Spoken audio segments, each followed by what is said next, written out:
On the second anniversary of my wife's death, I sat beside the fireplace listening to the last gift I ever made for her, a hand-carved music box. Then my daughter-in-law walked by, swept it into the flames, and casually muttered, "Oops." I watched 40 years of memories burn to ash. Minutes later, I picked up the expensive bracelet she loved to show off and dropped it into the fire.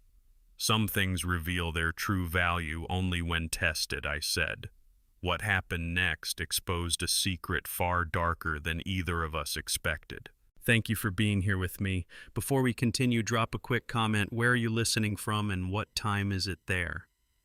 Your perspective might be exactly what someone else needs to read today. A quick note. Some details have been adjusted for storytelling, but the heart of this story, the message, is what I hope stays with you. The cherry wood music box was mid-note when Kezia's elbow swept it into the fireplace on the second anniversary of my wife's death. I'm Rufus Upshaw, 60 years old, and I've spent 35 of them working with wood in the shop behind my colonial home in Exeter, New Hampshire. The music box burning in front of me took 43 hours to build in 1986, back when my hands were steadier, and Dagmar was still teaching me that patience is the difference between furniture and art. She died 2 years ago, October 15th, a Tuesday morning with frost on the windows, but her presence lives in every hand-carved corner of the house we built together over 4 decades. September 15th was the night I always set aside to remember her properly. 8 o'clock, 2 candles on the mantel, the music box playing the melody I'd carved into its brass cylinder myself, the same ritual I'd kept for 2 years.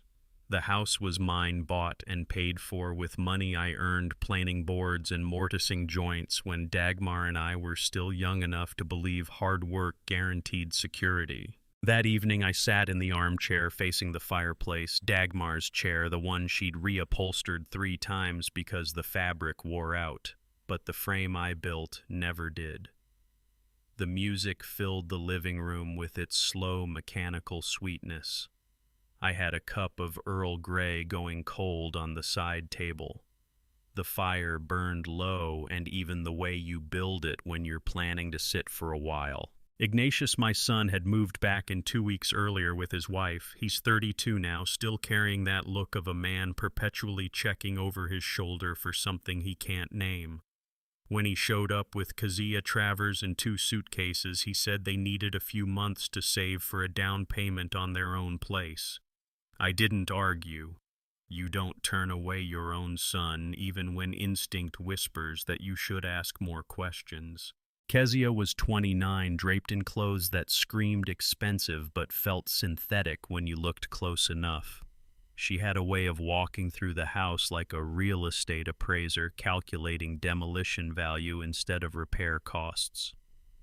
I'd caught her that first week measuring the living room with her eyes, lips moving like she was doing math I wasn't supposed to see. But that night, September 15th at 8:15, I was alone with my tea and the music box and 2 candles burning for a woman who deserved better than to be forgotten. The house was quiet except for the melody. Then Kezia walked through. She came from the hallway in an evening dress, phone glowing in her hand, eyes fixed on the screen. There was plenty of room to walk around the fireplace. The living room is 16 feet wide with clear paths on both sides, but she squeezed past the mantel where the music box sat, its small wooden body no bigger than a brick. I've worked with wood for 35 years. I know the difference between an accident and a cut made with intent. Her elbow jerked outward in a single deliberate sweep, not a stumble, not a brush, a decision. The music box didn't tip toward the floor where I might have caught it. It arced directly into the fireplace, landing in the center of the burning logs. Dry cherry wood catches fast. The flames climb the sides in less than 2 seconds, wrapping around the corners I'd sanded smooth before Ignatius was born. The music cut mid-note like a throttled throat, one mechanical click, then silence. The brass cylinder inside warped with a sound like a sigh. I watched the finish blister. smelled the lacquer burning sharp and chemical under the wood smoke, felt my hands lock onto the armrests hard enough that my knuckles went white. Kezia didn't pause. She didn't look down at the fire consuming 38 years of my work. She didn't break stride. She just dropped one word over her shoulder, dry and flat as a nail sinking into soft pine. Oops. No apology, no backward glance, no hesitation.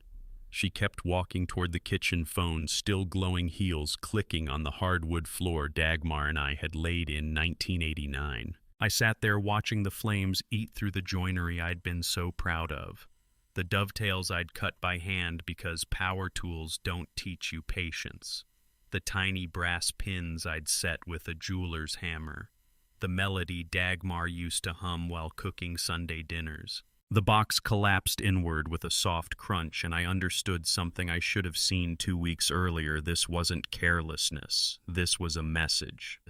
Ignatius appeared in the kitchen doorway 30 seconds later. His face carried the expression of a man who'd heard the silence and knew what it meant. He looked at the fireplace, at me, at the empty space on the mantel where the music box used to sit. His mouth opened. No sound came out.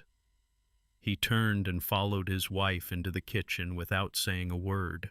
That night I understood one thing: family love should never cost you your dignity. The word oops hung in the air like smoke from the burning box. Dead silence fell over the room. Nobody knew what to do. I didn't cry. I didn't yell. I sat watching until the fire began to die down. Then I reached into the coals with the iron poker and pulled out what was left. 3 pieces of charred wood and a warped brass cylinder that would never play music again. I set them on the hearth to cool, and I understood exactly what needed to happen next. My eyes moved from the dying embers to the emerald-cut bracelet sitting on the mantel, the one Kezia had left there earlier that evening, the one she'd made certain everyone in the house knew cost $25,000. The silence lasted maybe 10 seconds. Then Ignatius came rushing back into the living room, his face the color of unfinished maple heated too fast. He'd seen the destroyed music box, seen the charred pieces cooling on the hearth, and now he was screaming. "You're going to pay for that bracelet," he said, voice climbing higher with each word. $25,000, and you're going to apologize to her right now. I stayed seated in the armchair, looked at him the way I look at wood that's already warped, wondering when the fracture started, whether it happened in the kiln or years earlier when the tree was still growing. "You can send me the bill," I said, "but first ask your wife why she decided to destroy something I made for your mother's birthday." Ignatius's mouth opened and closed twice. His hands were shaking. Behind him I could hear water running in the kitchen, Kezia washing dishes or pretending to making noise so she wouldn't have to walk back into this room and face what she'd done. "It was an accident," Ignatius said. "She didn't mean." "Your mother died 2 years ago on October 15th, I said. "I built that music box for her 38th birthday in 1986. 43 hours of work. And your wife walked past it tonight with 8 feet of clear floor on either side squeezed against the mantel and swept it into live flames with her elbow. Then she said, 'Oops,' and kept walking." Ignatius's face went from red to white. He opened his mouth again. Nothing came out. I stood up slowly, the way you move when you've made a decision and there's no point rushing the execution. Walked to the mantel with the same deliberate pace I use approaching a workbench. My son backed up 2 steps without realizing he was doing it. The bracelet sat where Kezia had left it when she went to change for dinner. Emerald-cut stones in a white gold setting, heavy enough to feel expensive when you picked it up. I lifted it, held it up to the lamplight for exactly 1 second, examined the way the stones caught the glow, noted the slight yellow tint that shouldn't be there if they were really what she claimed. I've spent 40 years learning to read materials. Wood grain tells you where the tree was wounded, where rot hides beneath the surface. Metal tells you whether it's been properly treated or just polished to hide weakness. And stones, well, stones either have the clarity that comes from a billion years of pressure, or they don't. I dropped the bracelet directly into the glowing embers with the same precision I'd use placing a mortise joint. "Accidents happen," I said. Ignatius made a choking sound. "Are you insane? That's 25,000. I wasn't insane, I was finally seeing clearly. The fire caught the metal and stones almost instantly, but something was wrong with the flame. Instead of burning clean, it flared chemical blue, the kind of color you get from synthetic materials, not natural carbon. A rancid smell filled the room, sharp and plastic, nothing like the clean smoke from burning wood or even melting gold. I've worked with materials my entire adult life. I know what real things smell like when they burn. I know what fake things smell like. Real diamonds don't burn blue. They don't smell like melting plastic. They don't crack and shatter in moderate heat. Cubic zirconia does. The leather band curled first, blackening and releasing that acrid stench. Then the stones started popping one by one, tiny cracks running through synthetic crystal that had probably been set in white gold-plated brass. The whole bracelet collapsed into itself within 30 seconds, leaving behind a twisted lump of metal and ash that wouldn't fetch $50 at a pawn shop. Some people build their lives the way bad carpenters build furniture, all veneer over particle board, counting on nobody looking too closely at the joinery. Kezia walked out of the bathroom at exactly the wrong moment, or maybe the right one, depending on how you measured these things. She took one look at the fireplace, at the chemical blue flame still licking around what used to be her bracelet, at me standing there with my hands in my pockets, and released a shriek that probably reached the neighbors 3 houses down. The sound cut through the house like a bandsaw hitting a hidden nail, high and sharp and furious. Ignatius stood frozen halfway between his father and his wife, caught in the space where $25,000 of illusion had just collapsed into $150 of truth. His mouth was still open. His face had gone gray. I looked at the burning bracelet, then at Kezia, then at my son. "Cubic zirconia," I said quietly. "White gold plate over brass. You can buy that exact model online for $149 plus shipping. I know because my sister bought one just like it 3 years ago for her granddaughter's sweet 16. Kezia's shriek cut off like someone had flipped a switch. The silence that replaced it was somehow louder. That night I understood 2 things. First, Kezia was building a castle in the air, and Ignatius was carrying the bricks for her without ever stopping to check whether they were real or made of painted foam. Second, if her wealth was performance, if the diamond bracelet was cubic zirconia, and the designer dress was probably knockoff, and the luxury lifestyle was all stage dressing, then I needed to know what else she was hiding. Because people who lie about small things usually have bigger lies waiting in the wings. And I knew exactly where to start looking. Ignatius hit the kitchen at 7 in the morning, already shouting before I'd finished pouring my first cup of coffee. I'd spent most of the night thinking about where to start looking, which rooms Kezia had claimed, which drawers she'd taken over, what other lies might be stacked behind that fake bracelet and synthetic smile.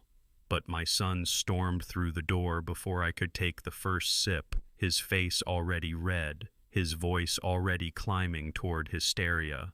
$2,000, he said. No greeting, no good morning.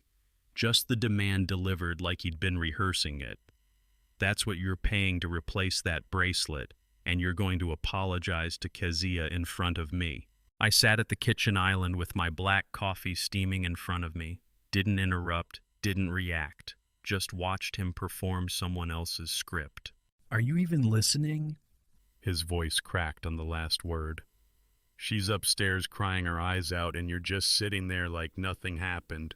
I recognized his tone. He'd practiced this speech probably in the bathroom mirror while she stood behind him, coaching every word. I've heard that same forced outrage before. It's the sound a man makes when he's trying to be angry on someone else's behalf. but doesn't quite believe his own performance. 2,000, he said again like repetition would make it true. And a public apology. You humiliated her, you destroyed her property in front of witnesses. I took a slow sip of coffee. Let the silence stretch out long enough that Ignatius started shifting his weight from foot to foot. Set the mug down on the counter with the same precision I use setting a chisel. There will be no check, I said. My voice came out level, the same tone I used to quote lumber prices. And there will be no apology. Her emotional baggage is not my responsibility. Ignatius's face went from red to purple. You're being vicious. She's devastated. Then maybe she shouldn't have destroyed something that took me 3 months to build 38 years ago. You don't build a structure meant to last by reacting to every gust of wind. You anchor the foundation and let the weather do what it wants.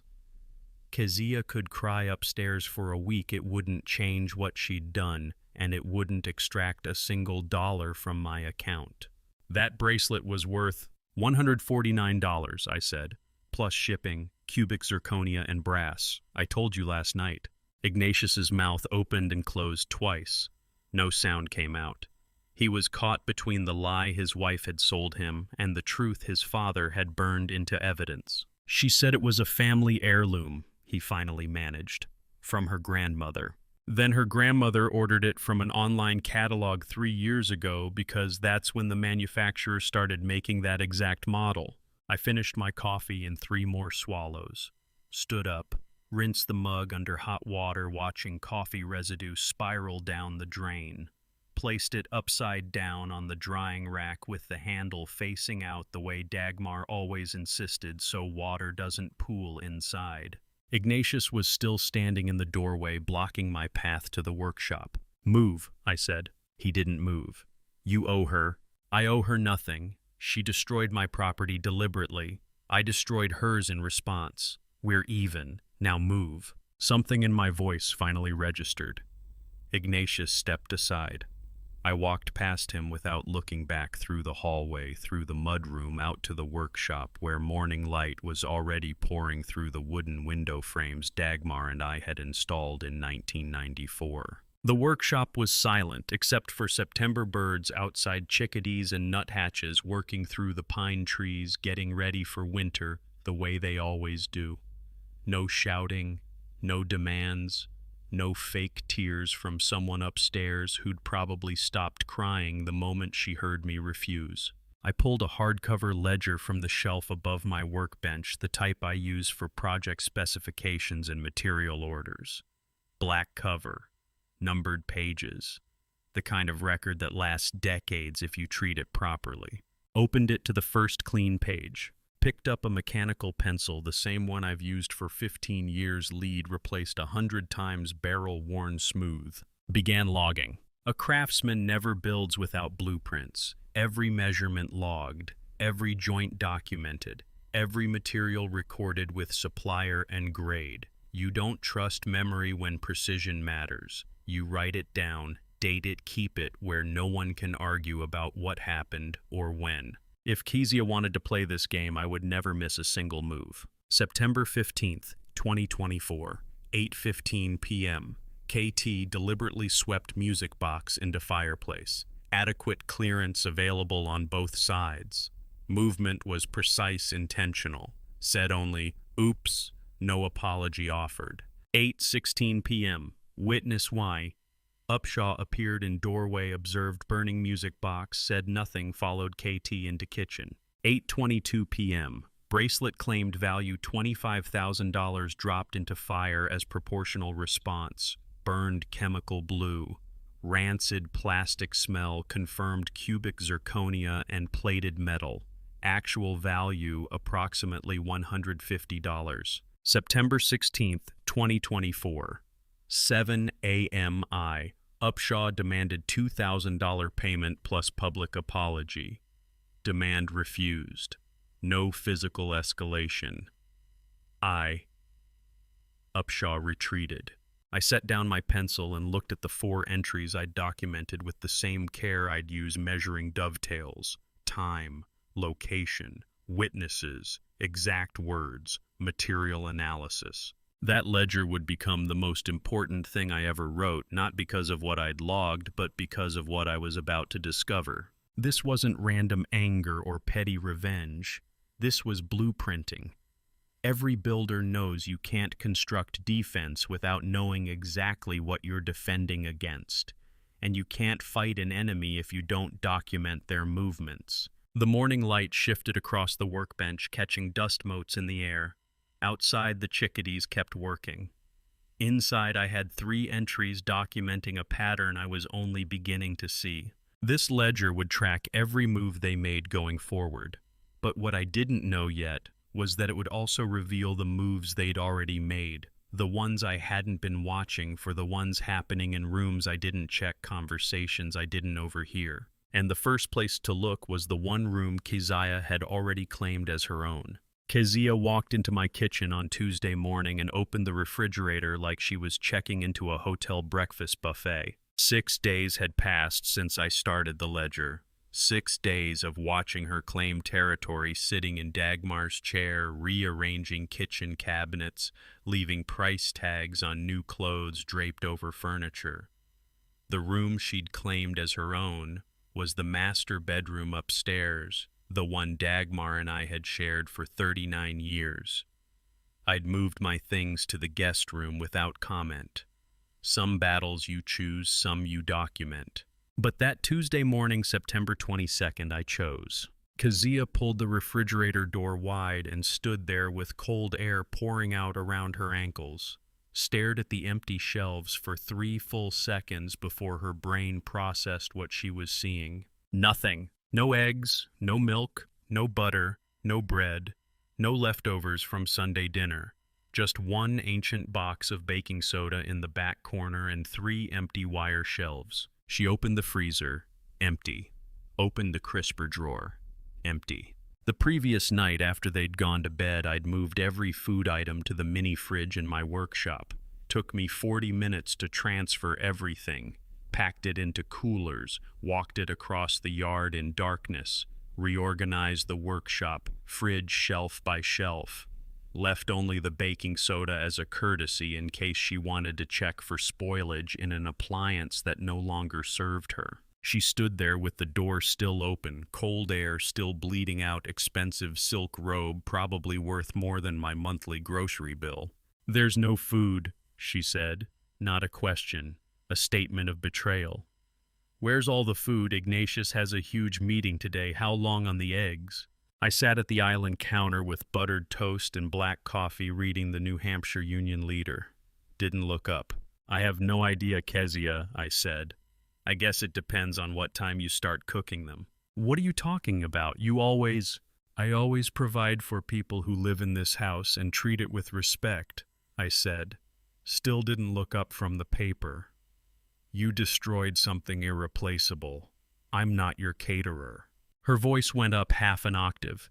"Ignatius is starving. You can't just—" "There's a supermarket on Water Street." I turned the page, creased it flat with my palm. 12-minute drive. Open at 7. I'm a widower, Keziah, not a maid. Starting today, you two are responsible for your own meals. I'm a widower, not a caterer, and not a rental car service either. The silence lasted about 10 seconds. Then she slammed the refrigerator door hard enough to rattle the condiment bottles I'd left in the door shelf, empty mustard, empty ketchup, just glass containers waiting to be recycled. She stormed upstairs. I heard muffled arguing through the ceiling, her voice high and sharp, Ignatius's lower and confused. Then footsteps pounding back down the front door, opening car engines, starting gravel crunching as they peeled out toward town. I logged it in the ledger during my lunch break. September 22nd, 7:30 a.m. KT discovered food supply terminated. Demanded cooking service. Request denied. Left premises in anger. 6 days later, I escalated. Sunday night, September 28th, 11 o'clock. I took the spare key to my delivery truck title and insurance, both under my name, but Ignatius had been using it as his personal vehicle for a month without asking. drove it 3 streets over to Basil Lockwood's garage, parked it behind his workshop where it wouldn't be visible from the road. Walked back through cold autumn night with my flannel collar turned up, leaves crunching under my boots. Monday morning, 7:30, I heard exactly what I expected to hear. Footsteps rushing down the stairs. Front door ripping open. Pause. Front door slamming so hard the kitchen window rattled. Heavy footsteps pounding back through the hallway. Ignatius burst into the kitchen, face white, breathing like he'd run a sprint. "Mom, Dad, the truck's not in the driveway." The words tumbled out without punctuation. "It's gone. Kezia's going to be late for work." I noted his slip, calling me Dad only when panicked, like muscle memory from childhood before Kezia rewired him. The rest of the time it was just silence or accusations. "Where is it?" His voice cracked. "Did someone steal it?" I stood in the workshop doorway with chamomile tea steaming in my hands, watching him the way I watch wood grain, looking for the pattern underneath the surface noise. "I put it in storage, Ignatius," I said, same tone I use quoting lumber prices. "It's no longer available for your daily commute." His face went from white to red in 2 seconds. "But we need it. How are we supposed to get to work?" "The city bus stops 3 blocks from here on Elm Street," I said. "Runs every half hour. Uber also exists. I'm no longer paying insurance and gas for your free rides. You're a grown man with a salary. Figure it out." Kezia appeared in the hallway behind him, still in pajamas, makeup half done. "You can't do this. Ignatius starts at 8. "Then I suggest you start moving," I said. "The 7:45 bus leaves in 12 minutes. For the first time in months, Ignatius had to pull out his own wallet to pay for his own ride, and the look on his face said he'd forgotten that's how life works for everyone else. I watched through the workshop window as they both left the house in a dead sprint, dragging their feet and looking absolutely miserable, racing down Maple Street toward Elm. Kezia was still in slippers. Ignatius had his shirt untucked and briefcase swinging. They made the bus with about 15 seconds to spare. I saw it pull away from the corner brake lights glowing red in the morning fog. That morning they paid their own way for the first time since moving in, and I logged every detail in my ledger. September 29th, 7:30 a.m. Truck relocated to secure storage. Upshaw discovered vehicle unavailable, directed to public transit. Both subjects departed on foot at 7:43 a.m. to catch city bus.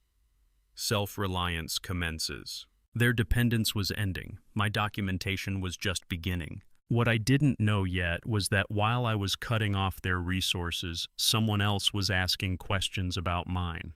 Basil Lockwood showed up on my porch Thursday afternoon the way he'd done for 20 years, without calling, with apples and with something on his mind. He came up the front walk carrying a wicker basket, 62 years old, with sun-weathered hands and the slow, deliberate pace of a man who owns an orchard 3 streets away. We'd been business partners back when I was still taking custom furniture orders, and he needed someone to mill his apple crates to exact specifications. The partnership ended when I retired, but the friendship kept showing up with Honeycrisps every October. "Apple crop was good this year," he said, setting the basket down on the porch rail. "Brought you some Honeycrisps." I stood up from the wooden chair I'd built for this exact spot 15 years ago. Mortise and tenon joints, white oak, designed to last longer than either of us. "Coffee?" I asked. "Always."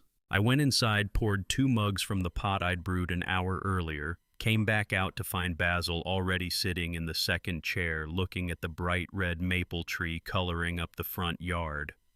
October 1st and autumn was coming in strong. We talked about wood for a while, about weather, about the Hendersons' roof 3 houses down that needed replacing before winter. The comfortable silence that comes from knowing someone long enough that you don't have to fill every gap with noise. Then Basil set his coffee mug down on the armrest with deliberate care, the kind of movement that signals a man's about to say something he's been holding for 10 minutes. "Myron Poole called me last week," he said. I looked at him, waited, asked about the market value of real estate around here, asked if your house has a mortgage, said it was estate planning routine. The coffee in my mouth suddenly tasted like aluminum. I swallowed anyway. What do you think? I asked. Basil picked up his mug again, turned it in his hands like he was examining the glaze. I think no lawyer calls a client's neighbor about estate planning routine, not after 18 years. What kind of estate lawyer after 18 years of managing a family's assets starts calling the neighbors to ask about property values? The answer settled in my chest like a stone, the kind who's building a case for someone else. The kind who needs external verification because he's planning to make a claim his client can't legally make alone. How long ago? I asked. Last Tuesday, September 24th. 8 days after I started the ledger. 1 day after I emptied the refrigerator. Did you tell him anything? Basil shook his head. Told him I don't discuss my neighbor's business. But I figured you should know he's asking. I looked at the maple tree, at the leaves turning colors Dagmar used to say looked like fire. Thank you. Basil stood up, drained the last of his coffee, set the mug on the porch rail next to the apple basket. Whatever's happening in there, he said, nodding toward the house. You've got friends out here. Don't forget that. He walked back down the path the same way he'd come, without hurry, without drama, just solid presence moving through autumn afternoon light. I logged it in my ledger before dinner. October 1st, 2:15 p.m. B. Lockwood reports M. Poole contacted him September 24th, requesting property valuation information, mortgage status, claimed estate planning routine, 18-year client relationship makes inquiry suspicious, external investigation confirmed. 2 days later, my daughter called. I was in the workshop sanding a piece of black walnut when the phone rang Saturday afternoon. October 3rd, 3:30, and the autumn light was pouring through the windows at that low angle that makes sawdust look like gold suspended in air. Dad. Celeste's voice carried that carefully designed tone of worry I recognized from every time she'd wanted something since she turned 16.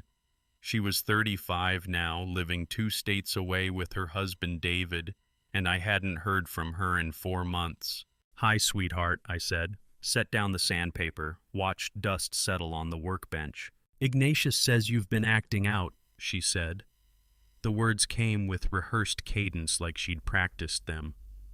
Maybe you should talk to someone. Just to make sure everything's... Is that why you called Celeste?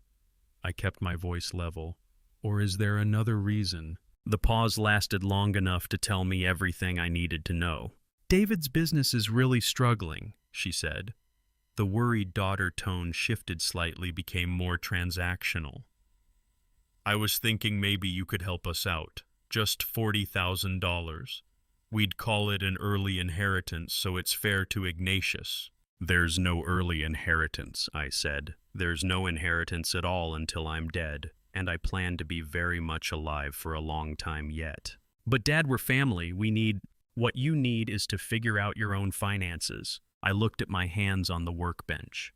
The hands that had taught her to hold a chisel when she was 7 years old, that had built the cradle she slept in as an infant, that had walked her down the aisle at her wedding while Dagmar cried in the front pew. I'd loved her since before she could walk, but love isn't a blank check.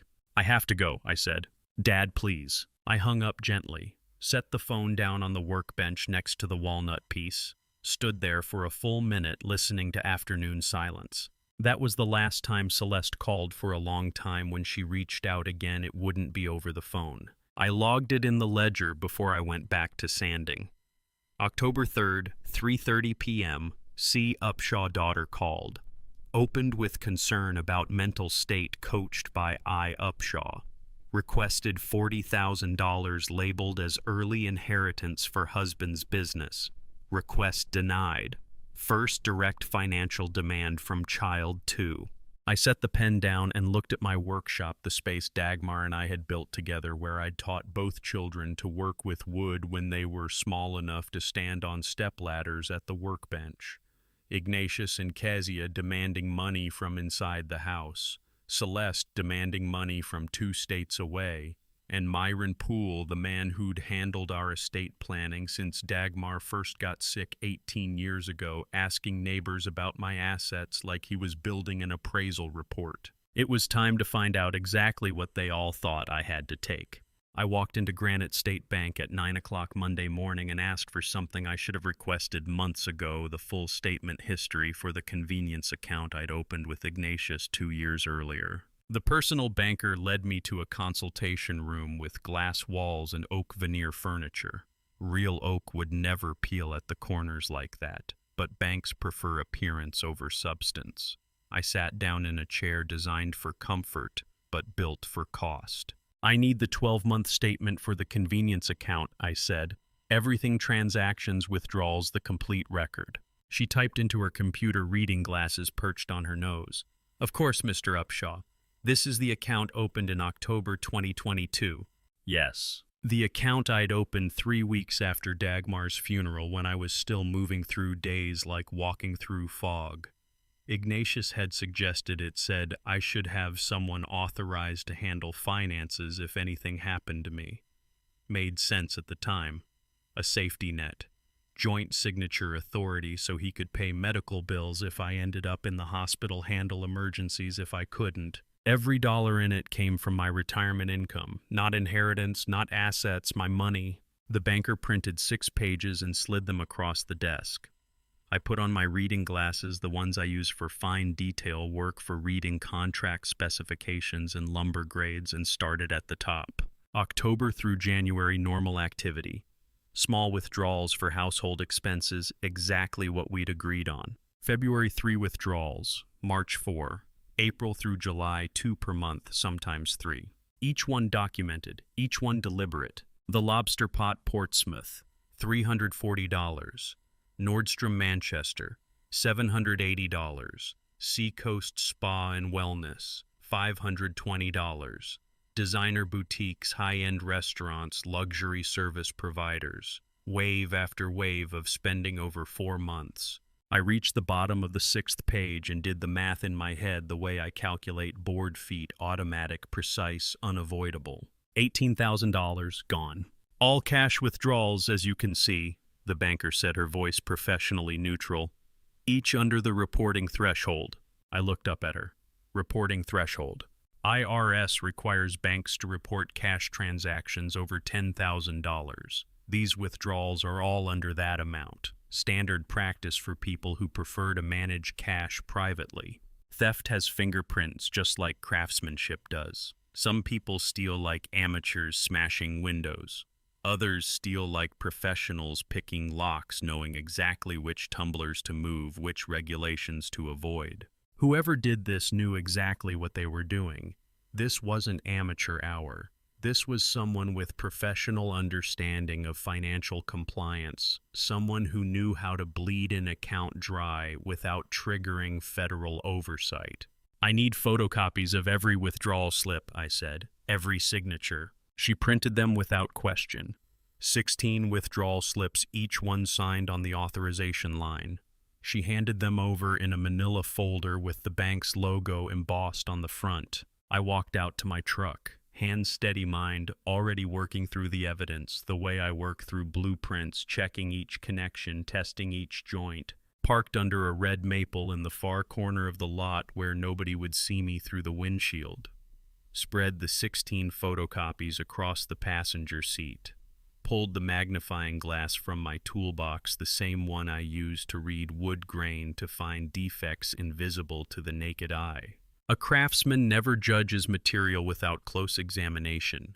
You don't know if a board will hold weight until you've studied how the grain runs where the knots hide, whether the growth rings tell a story of straight growth or twisted stress. I started with the first slip, April 14th, cash withdrawal $850, signature line Ignatius Upshaw.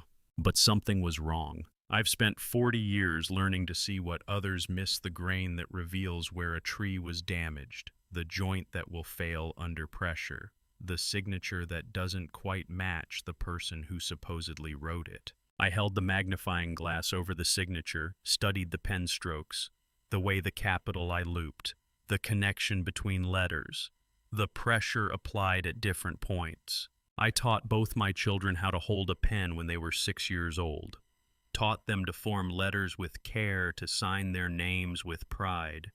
I know their handwriting the way I know the difference between cherry and oak by feel, by pattern, by decades of familiarity. This wasn't Ignatius's hand. I pulled out the second slip, May 3rd. The signature looked identical to the first, same loops, same pressure, same mistakes. Not Ignatius's mistakes, someone else's. Third slip, fourth, fifth, all the same hand, all forging his name. I sat back against the truck seat, magnifying glass still in my hand, and felt something crack in my chest that had nothing to do with wood or craftsmanship. The loop on the W in Upshaw, the way the letters connected in the middle of Ignatius, the slight hesitation before the final H. I'd seen that exact pattern 1,000 times, in birthday cards, in thank you notes, in the careful cursive I'd taught at the kitchen table when she was learning to write her own name. This was Celeste's handwriting. I thought about how she'd done it without being caught.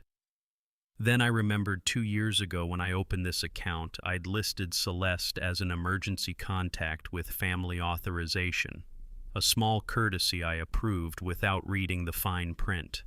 At a branch that size, a woman who came in regularly, who knew the account number, who signed a name that matched the authorized signatory on file, no teller would look twice at the signature card if the amount stayed modest and the visits stayed routine. She hadn't needed to be clever. She just needed to be patient and small. My daughter, living in Connecticut, the one who'd called 4 days ago playing the role of concerned, distant child, the one asking for $40,000 while sounding genuinely worried about my mental state. She'd been flying back to New Hampshire at least 4 times in 4 months based on these slips, walking into this bank, forging her brother's signature, withdrawing my money in careful increments that wouldn't trigger federal reporting. Not Kezia stealing, not Ignatius, Celeste. I sat in that parking lot for 25 minutes holding photocopies of my daughter's handwriting. The same daughter I'd taught to hold a pen when she was 6 to sign her name in careful loops and careful pride. The same daughter who'd just tried to convince me I was mentally unstable while she'd been committing systematic fraud for 1/3 of a year. I looked at 16 photocopied signatures, all in Celeste's handwriting, all forging her brother's name, all stealing from the father who'd taught her to write. The one I least suspected had been the one doing it all along. And if she'd been stealing for 4 months, what else had she been planning? How long had this conspiracy been running? What had Dagmar known before she died? I needed to know what my wife had been trying to tell me, and the answer was waiting in the workshop. I brought what was left of the music box to my workbench that evening, not to repair it, but to understand why Kezia had destroyed this particular object on this particular night. The yellow craftsman lamp cast harsh light across 3 charred pieces of cherry wood that used to be something beautiful. I set them down with the same care I'd use handling any piece of work, burned or not, and turned them slowly under the light. A craftsman never throws away material until he's examined every inch. Fire reveals structure the way sandpaper reveals grain, shows you what's underneath the finish, what holds when everything else fails. The top had burned fast. Dry cherry wood thin panels, 43 hours of carving work reduced to ash and char. The sides had crumbled into blackened fragments, barely recognizable as the careful joinery I'd been so proud of in 1986. But the base, the foundation I'd built everything else on, sat almost intact. I picked it up, felt the weight of it. Hard cherry, the densest piece of wood I could find back when I was young enough to believe if you built something strong enough it would last forever. The char barely penetrated the surface. The grain still showed through black residue. Turned it over in my hands, examining the underside the way I'd examine any piece of woodwork, checking for warping, checking joints, looking for structural damage invisible to quick inspection. The velvet lining on the bottom hung loose at one corner. I pulled gently. The entire piece lifted away, not torn, not damaged by fire, just loose, like it wasn't glued down, like it was designed to be removable. Underneath, smooth cherry wood with a single slot cut into the surface, maybe 5 millimeters wide, barely visible even under direct light. The kind of detail you'd only find if you were the person who built it, if you knew your own work well enough to disassemble it piece by piece. Dagmar, you knew where I'd look. You knew I'd never throw away wood without examining it first. Marriage is like fine joinery.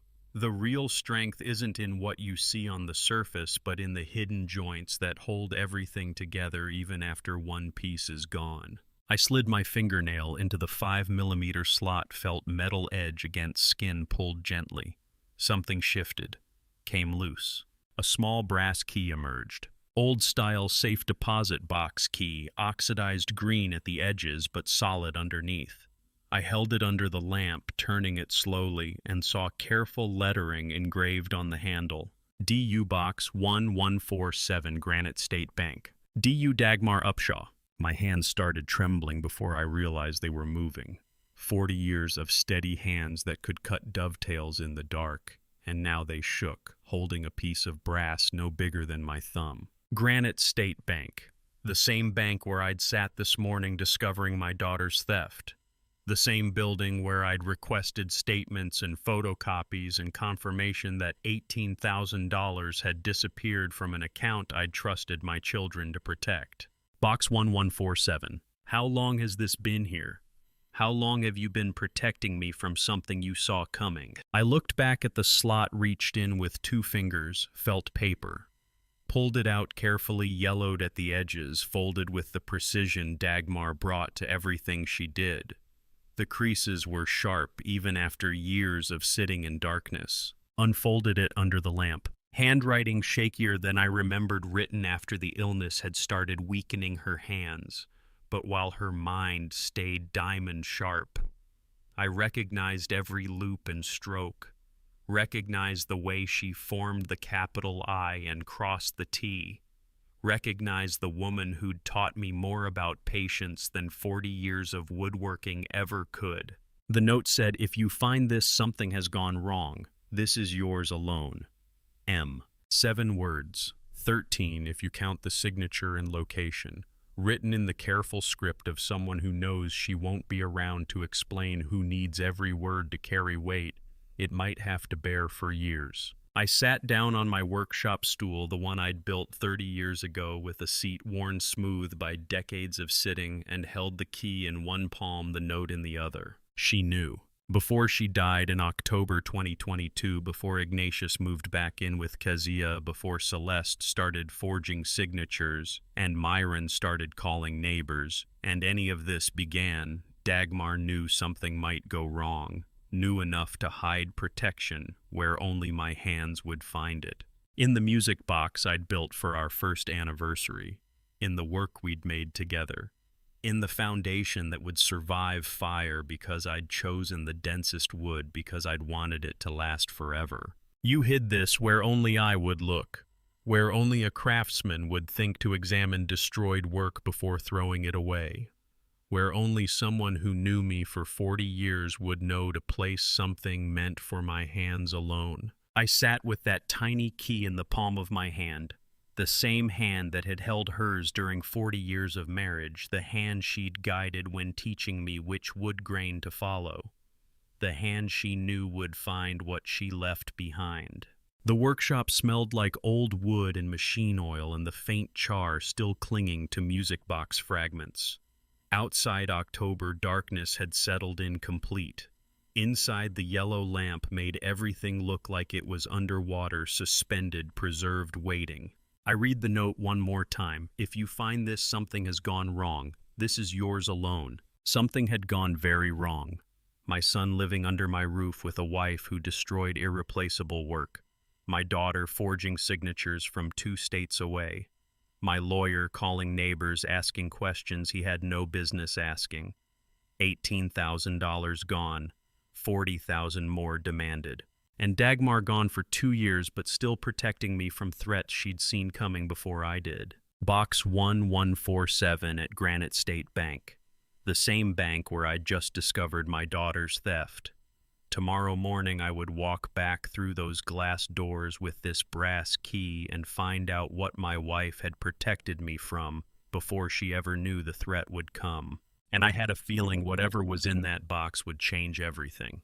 The vault attendant at Granite State Bank looked at the brass key I placed on her desk at 8:30 that October morning, and then looked at me with an expression that said she recognized something old and important. I'd arrived before they opened, standing outside in cold autumn air with the key in my coat pocket and Dagmar's note folded next to it. The attendant picked up the key, studied the oxidized edges and faint engraving. "Box 1147, she said, typed into her computer. "This account was opened in 2019. The registration shows a trust designation. 2019, 5 years ago. When Dagmar first got really sick and we both knew time was running short. Annual fees are paid automatically through the trust account," she continued. "I'll need to verify your identification, then I'll take you to the private viewing room." I handed over my license. Watched her check authorization paperwork Dagmar had filed naming me as the only accessor. She led me through a security door down a hallway that smelled like recycled air and old metal into a small room with stainless steel table, single chair, and fluorescent lighting. "I'll bring the box," she said. "Take your time." The door clicked shut. Absolute silence, the kind you only get in rooms designed to keep secrets. She returned carrying a metal box maybe 12 inches by 8 inches heavier than she expected, set it on the table, left again. I was alone with whatever Dagmar had left me. My hands were shaking. 60 years old, and my hands were shaking like I was 20 again, asking her to marry me, holding a ring I'd bought with 3 months of overtime. There are moments in life when you understand the depth of someone's love, not by what they said, but by what they prepared for, the protection they built for disasters they prayed would never come. I put the brass key in the lock, turned it, heard the mechanism click. "Dagmar, I'm here, I found your key." Lifted the lid. Inside, one sealed legal envelope, one small black velvet bag, and a single sheet of paper folded on top. I picked up the paper first, unfolded it carefully. Her handwriting covered half the page, shakier than the music box note, but every word deliberate. "Edward, if you're reading this, something I feared has happened. The stones in this bag are from my family's estate in Vermont. They were never in our will because they were never ours to give away. They've always been yours. Protect yourself. I love you. M." Edward. Nobody had called me that since we were young. My original middle name, Edward Rufus Upshaw, before Rufus stuck. But Dagmar knew me first as Edward. She used that name because this letter wasn't for the world. It was for me alone. Vermont family estate. Her grandmother's side. She'd mentioned it maybe twice in 40 years, said it wasn't relevant to our life, that what mattered was what we built. But she'd kept it, protected it, set it aside in 2019, knowing someday I might need something nobody else knew existed. I picked up the black velvet bag, felt the weight, drew the string open, poured the contents onto the steel table. 11 rough, uncut diamonds rested on black velvet. Not the clear, brilliant cuts from jewelry stores. Raw stones with irregular surfaces, natural facets catching fluorescent light like frozen water. Beautiful in a way that had nothing to do with polish. I picked up the sealed envelope, opened it carefully. Inside, professional appraisal on official letterhead, Gemological Institute certification stamp dated April 2019. Read the summary line 3 times. Total estimated value, $2,800,000. 11 stones, various carats. Vermont estate provenance documented through 4 generations. Authenticated, certified, real. $2.8 million. Hidden in a box I never knew existed. Protected by a woman who saw threats I couldn't imagine. Set up 5 years before the conspiracy started, before Ignatius moved back in, before Celeste started forging signatures, before Kezia destroyed anything. Dagmar had known something might go wrong. Not the specifics, just the possibility that someday someone might come for what we'd built, and she'd prepared protection for when that day came. 40 years of marriage teaches you this. The person who truly loves you doesn't just stand beside you when danger comes. They build walls around you before danger even knows your address. I sat in that vault room for 20 minutes, maybe longer. Lost track of time holding 11 rough diamonds and reading Dagmar's letter over and over, crying for the first time since her funeral. Not from grief this time, from understanding. From love that extended beyond death, beyond conspiracy, beyond everything I thought I knew about protection. She'd seen me, seen through 40 years to the man who would need this, who would find her hidden key and walk into this bank and open this box and discover that even gone she was still protecting me. I tucked her letter into my coat pocket close to my chest where I'd carried the note from the music box. Put the 11 diamonds back in their velvet bag, drew the string tight, held it in my palm. $2.8 million in rough diamonds. Protection Dagmar built 5 years before the conspiracy ever started. They thought they were coming for a widower's house and retirement savings. They had no idea what my wife had left me to fight with. But before I could use this protection, I needed to understand the full scope of what I was protecting it from. I made the call I'd been avoiding from my workshop that afternoon to the business partner whose company collapsed when Ignatius walked away with $90,000 2 years ago. The phone rang 4 times before he picked up. I could hear noise in the background, construction sounds hammer against wood, the kind of environment where men rebuild what's been broken. "Mr. Upshaw," he said. His voice carried the careful neutrality of someone who's learned not to show emotion when it comes to money and betrayal. "I'm calling because I need to understand what happened," I said. "With Ignatius, with your company." Long silence on the line. The hammering in the background stopped. "I think you already know," he said finally. "Ignatius started moving funds from the operating pool into a private account 2 years ago. First small amounts, then larger. By the time I found out, over $90,000 was gone." I gripped the phone tighter. "Why didn't you sue him?" "Out of respect for you, for what you'd built, what you'd taught him. I figured maybe family could handle it better than courts." But family hadn't handled it. Family had looked the other way while Ignatius moved back home, claiming to save money, claiming to start fresh. "Where did the money go?" I asked. Another pause. "I don't know for sure, but there's an apartment in Concord. Ignatius used to go there. I followed him once before everything fell apart." "What's the address?" "Third floor apartment, 3B 247 Warren Street. I don't know who lives there, but that's where he went. Twice a week, sometimes more. For at least a year and a half. $90,000, 2 years, twice a week. This wasn't a mistake. This was a structure he built while I was teaching him about integrity, about responsibility, about the kind of man his mother would be proud of." "Thank you," I said. "Mr. Upshaw, I'm sorry for all of it." I hung up and sat with the phone in my hand, looking at the workshop Dagmar and I had built together. The place where I'd taught both children to measure twice and cut once, to never use cheap materials when good ones would last. You can patch surface cracks in wood, hide them with stain and finish. But internal fractures, the ones running through the grain where you can't see, those will always break under pressure. I got my truck keys and drove north on Route 4 toward the state capitol. 40 minutes through October afternoon, past farms turning gold and red, past roadside stands selling the last of the season's apples. The kind of drive Dagmar and I used to take on Sunday afternoons when the world was simpler, and I thought I understood my children. Concord appeared through autumn haze at 3 o'clock. I found Warren Street in a quiet residential area, 3-story brick building, well-maintained, the kind of place young professionals rent when they're building careers and haven't settled into mortgages yet. Parked my truck across the street. Same surveillance technique I'd used scouting a lumber yard, far enough back to observe close enough to see detail. 3rd floor. Apartment 3B, visible from the street.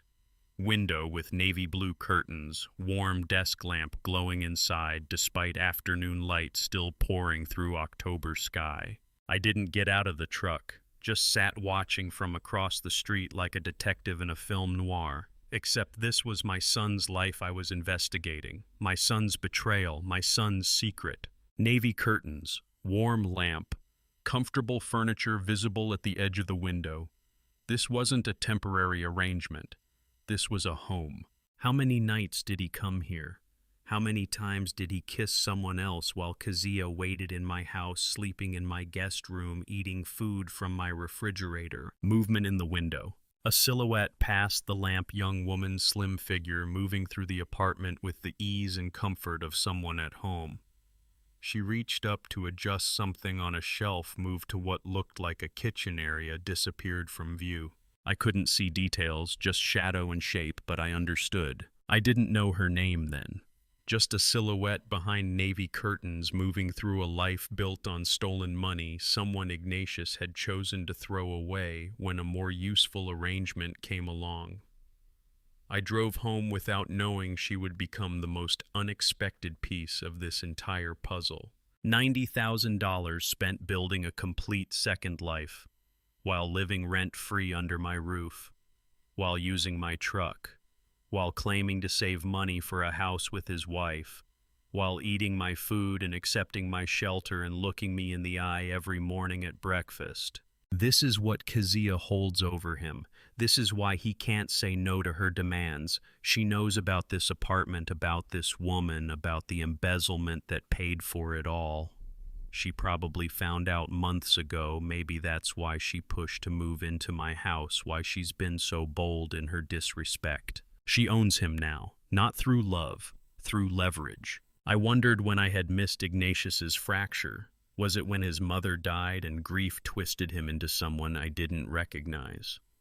Was it when Kezia entered his life with her fake jewelry and real ambition?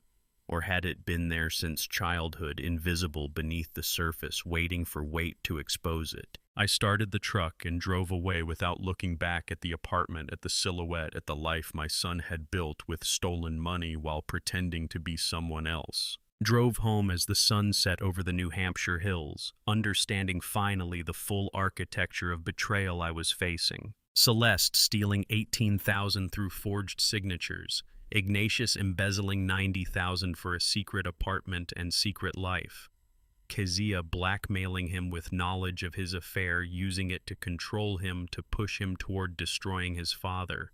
And somewhere in all of this, Myron Poole asking neighbors about my property value, building some case I couldn't yet see. They had built their conspiracy carefully, thinking I was just a widower craftsman too grief-stricken to notice what was happening under my own roof. But they didn't know I was building something too. Myron Poole called on October 14th with the voice of a man who thought he was talking to someone who didn't understand what was happening, smooth, gentle, concerned about my estate planning needs. 6 days had passed since I discovered Ignatius's apartment in Concord. 6 days of watching, waiting, documenting in my ledger while the conspiracy tightened around me like a noose I was supposed to ignore. The phone rang at 10 in the morning. I was in the workshop sanding a piece of walnut when I saw his name on the screen. "Rufus," Myron said. "It's Myron. I was reviewing your files and realized we haven't updated your estate planning since Dagmar passed. I'd like to go over some protective measures just to ensure everything is secure." Myron Poole, 55 and carrying mahogany briefcase confidence in his voice, had managed the Upshaw estate since Dagmar first fell ill 18 years ago. He'd been at her bedside, witnessed our wills, handled our trusts. Now he was calling to steal it all. "I suppose that makes sense," I said, adding just enough uncertainty to my voice. "When were you thinking?" "How about this afternoon, 2 o'clock? I have everything prepared." Everything prepared. Of course he did. "All right," I said. "I'll be there." I arrived at his Portsmouth office at 2 o'clock sharp. Mahogany interior leather chairs that creaked when you sat, wall of law books, floor to ceiling. I examined the room with a craftsman's eye while Myron greeted me with his firm handshake and professional smile. The books had pristine spines, never opened. Purely decorative, the kind lawyers buy by the yard to look established. The expensive Persian rug near the entrance showed wear at the edges, threads coming loose where feet had tracked in and out for years. financial strain hidden behind expensive performance. "Rufus, good to see you," Myron said, gesturing toward the conference table. "Please have a seat. I've prepared some documents to review." Documents already spread out, pre-staged, waiting for me like a trap set with fresh bait. I sat down slowly the way a man sits when he's 60 and his back reminds him of every year, looked at the papers with appropriate concern. "This is quite thorough, Myron," I said. "You've always taken good care of our family." His smile widened slightly. "That's what I'm here for." He pushed 2 documents toward me. New will, power of attorney. Use the gentle professional language of a man explaining medicine to a patient, soft words about protective measures and peace of mind. A good trap looks like safety. That's what makes it work. The animal walks in thinking it's found shelter, not realizing the door only swings one way. "These are protective measures, Rufus," Myron said, tapping the power of attorney with his pen. "If anything were to happen, heaven forbid, this ensures your children can help manage things without court involvement." "That sounds reasonable," I said. Picked up the document, read slowly like a man unfamiliar with legal language. "What does this section mean exactly?" I pointed to a clause I'd already understood perfectly. Played the role, watched him perform his. "That's the incapacity clause," Myron explained. "Standard language. Just means if you're unable to make decisions, your designated representatives can step in." Standard language, except it wasn't. I read the clause with a craftsman's precision while maintaining my confused demeanor. The language was abnormally broad, dangerously broad. Any psychiatric evaluation sufficient to trigger transfer. Medical opinion without requirement for specialty or verification. Reasonable belief by designated representatives that I lacked capacity. No requirement for court oversight, no appeal process, no independent verification. 1 doctor's note, 1 arranged evaluation, 1 signature from a physician who owed someone a favor, and my children could seize everything within 72 hours. This wasn't estate planning. This was architectural drawing of elder abuse. "You don't need to sign today, of course," Myron said. His voice carried the gentle insistence of a salesman who knows the customer is already hooked. "Take it home, think it over, but I do recommend we finalize this soon for your protection." "For my protection?" I looked up at him, at the man who'd held Dagmar's hand when she was dying, who'd witnessed our wedding anniversary dinner 2 years before she passed, who'd called me on birthdays and holidays for 18 years. Myron Poole had managed my family's estate since Dagmar first got sick. He'd held her hand through her illness, witnessed our wills, handled our trusts, and now he was building the cage to take it all. "I appreciate you looking out for me, Myron," I said. Gathered the documents, slowly stacking them with the careful attention of a man who isn't quite sure what he's handling. "You've managed our estate since Dagmar first got sick. That means a lot." His smile turned warm, genuine, the smile of a man who thinks he's won. "It's been my honor, Rufus. Your family deserves protection." I stood up with appropriate uncertainty, shook his hand, dry, firm, confident grip, the hand of a man used to signing away other people's lives. "Thank you, Myron. I'll read through all this carefully. You've always been thorough. Take your time," he said. Walked me to the door, placed one hand on my shoulder like a concerned friend.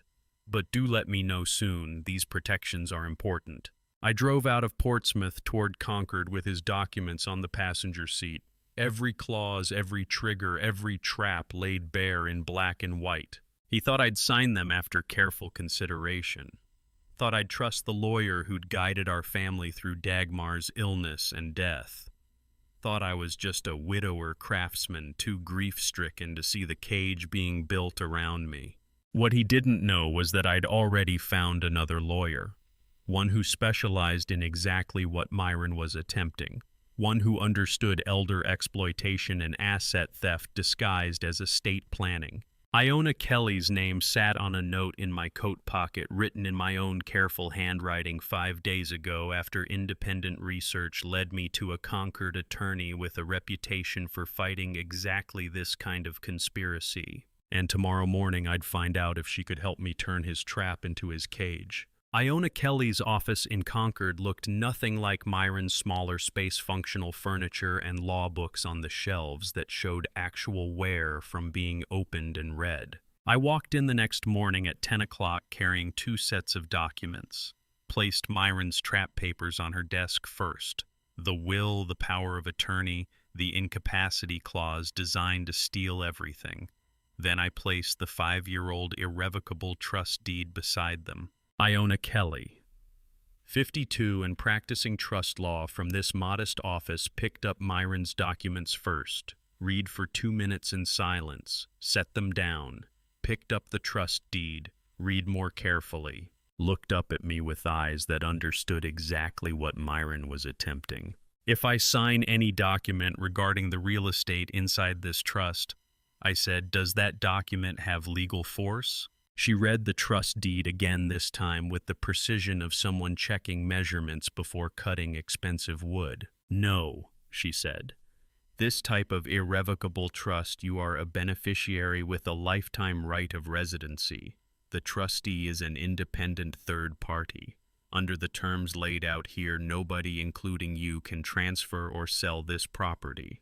Even if I signed something, any signed document would be void ab initio, void from the beginning. Under New Hampshire RSA 564B, this trust holds the property completely separate from your personal estate. You can't give away what you don't technically own. I sat back in the chair, felt something loosen in my chest that had been tight since Myron spread those papers across his mahogany conference table. So Myron's deed transfer document, legally meaningless, Iona said. Even if you signed it, even if you were coerced or incapacitated or thought you were required to sign it, the signature would have no legal effect whatsoever.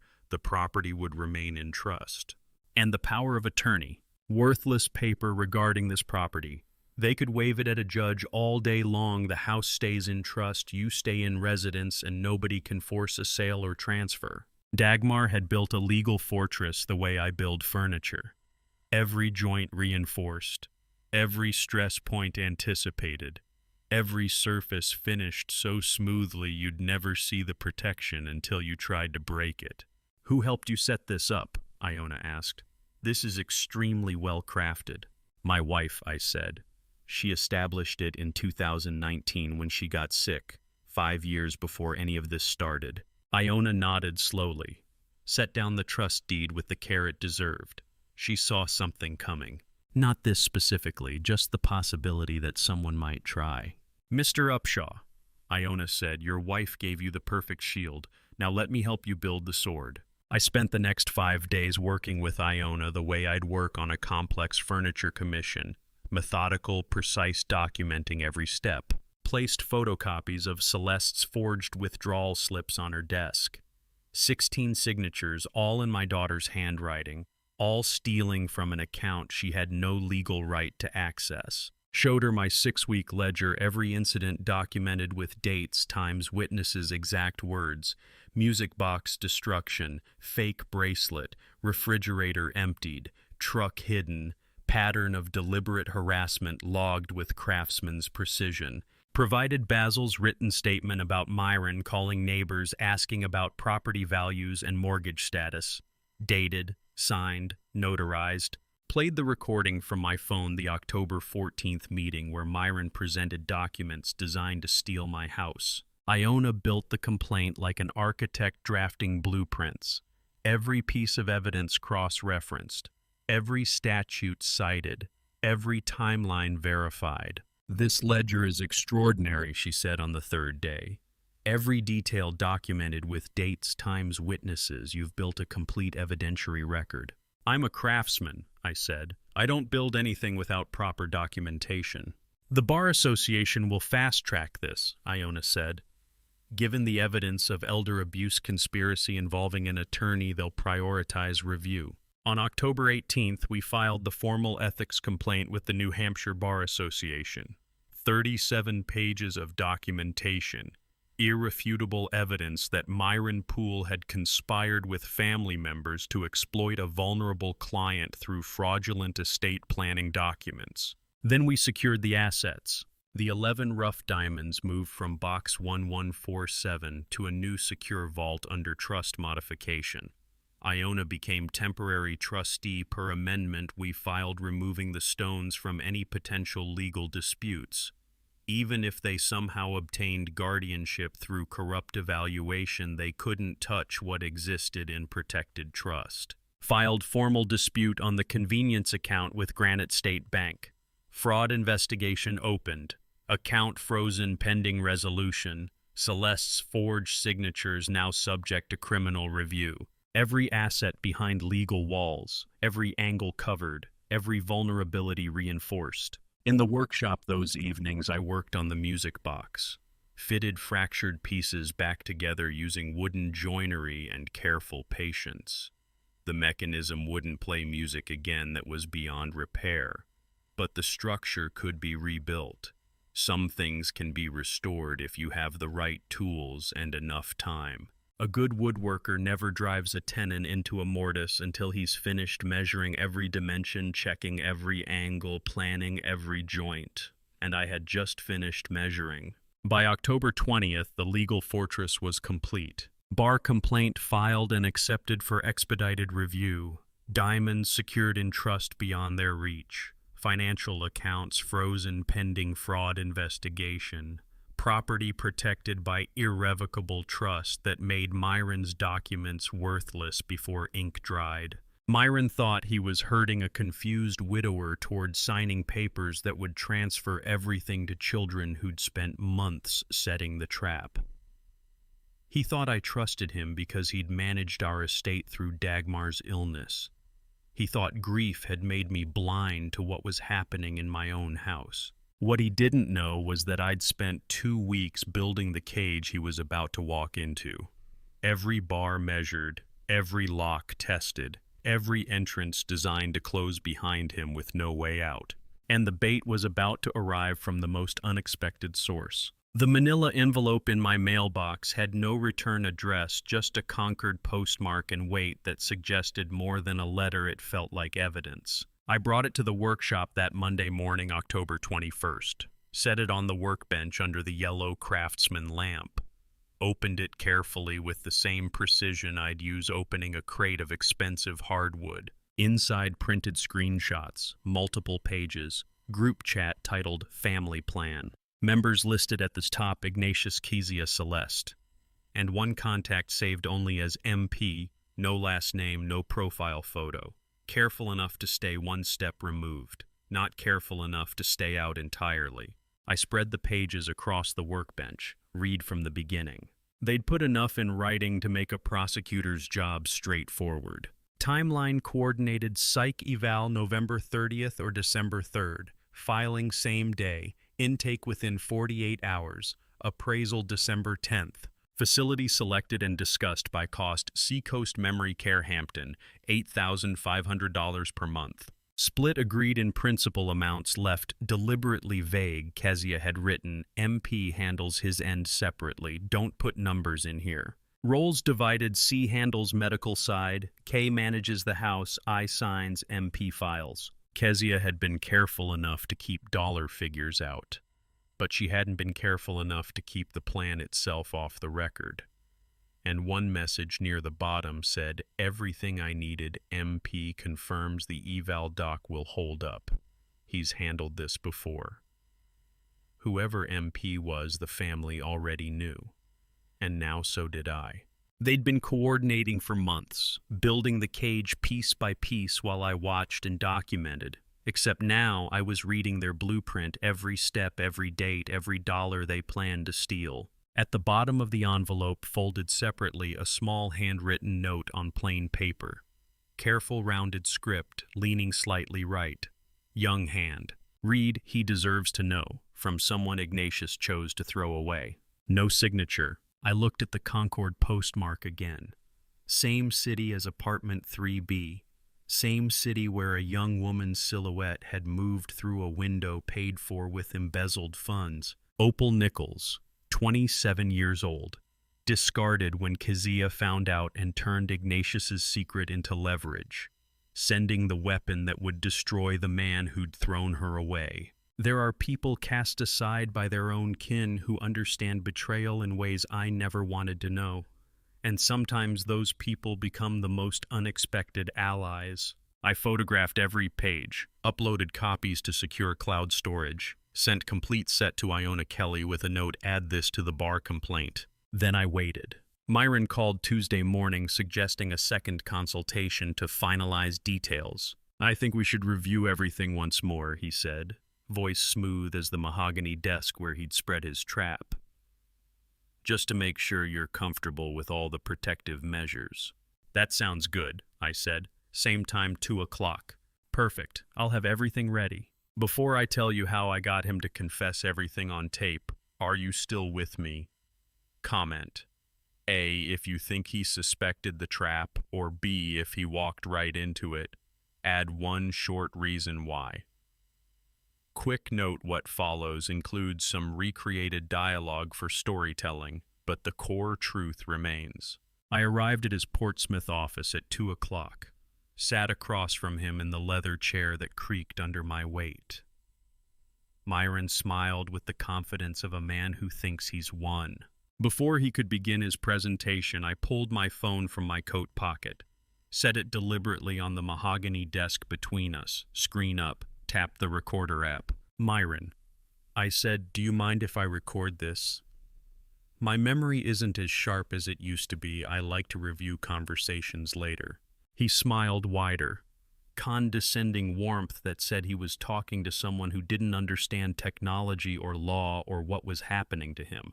"Of course, Rufus, of course, whatever makes you comfortable." Explicit verbal consent in his own voice on record. Under New Hampshire, SA 570-A2, recording a conversation is lawful when all parties present have given their consent, and Myron had just given his clearly and willingly in front of his own mahogany desk. Everything that followed was completely legal, completely admissible. I pressed record. "Now," Myron said, pulling documents toward him like a professor preparing to teach. "Let's go over the timeline once more. I want to make sure you understand how smoothly this process will work." He thought he was explaining protective measures to a confused elderly man. What he was actually doing was confessing to conspiracy on tape. "The evaluation with Dr. Reeves is set for December 3rd, Myron said.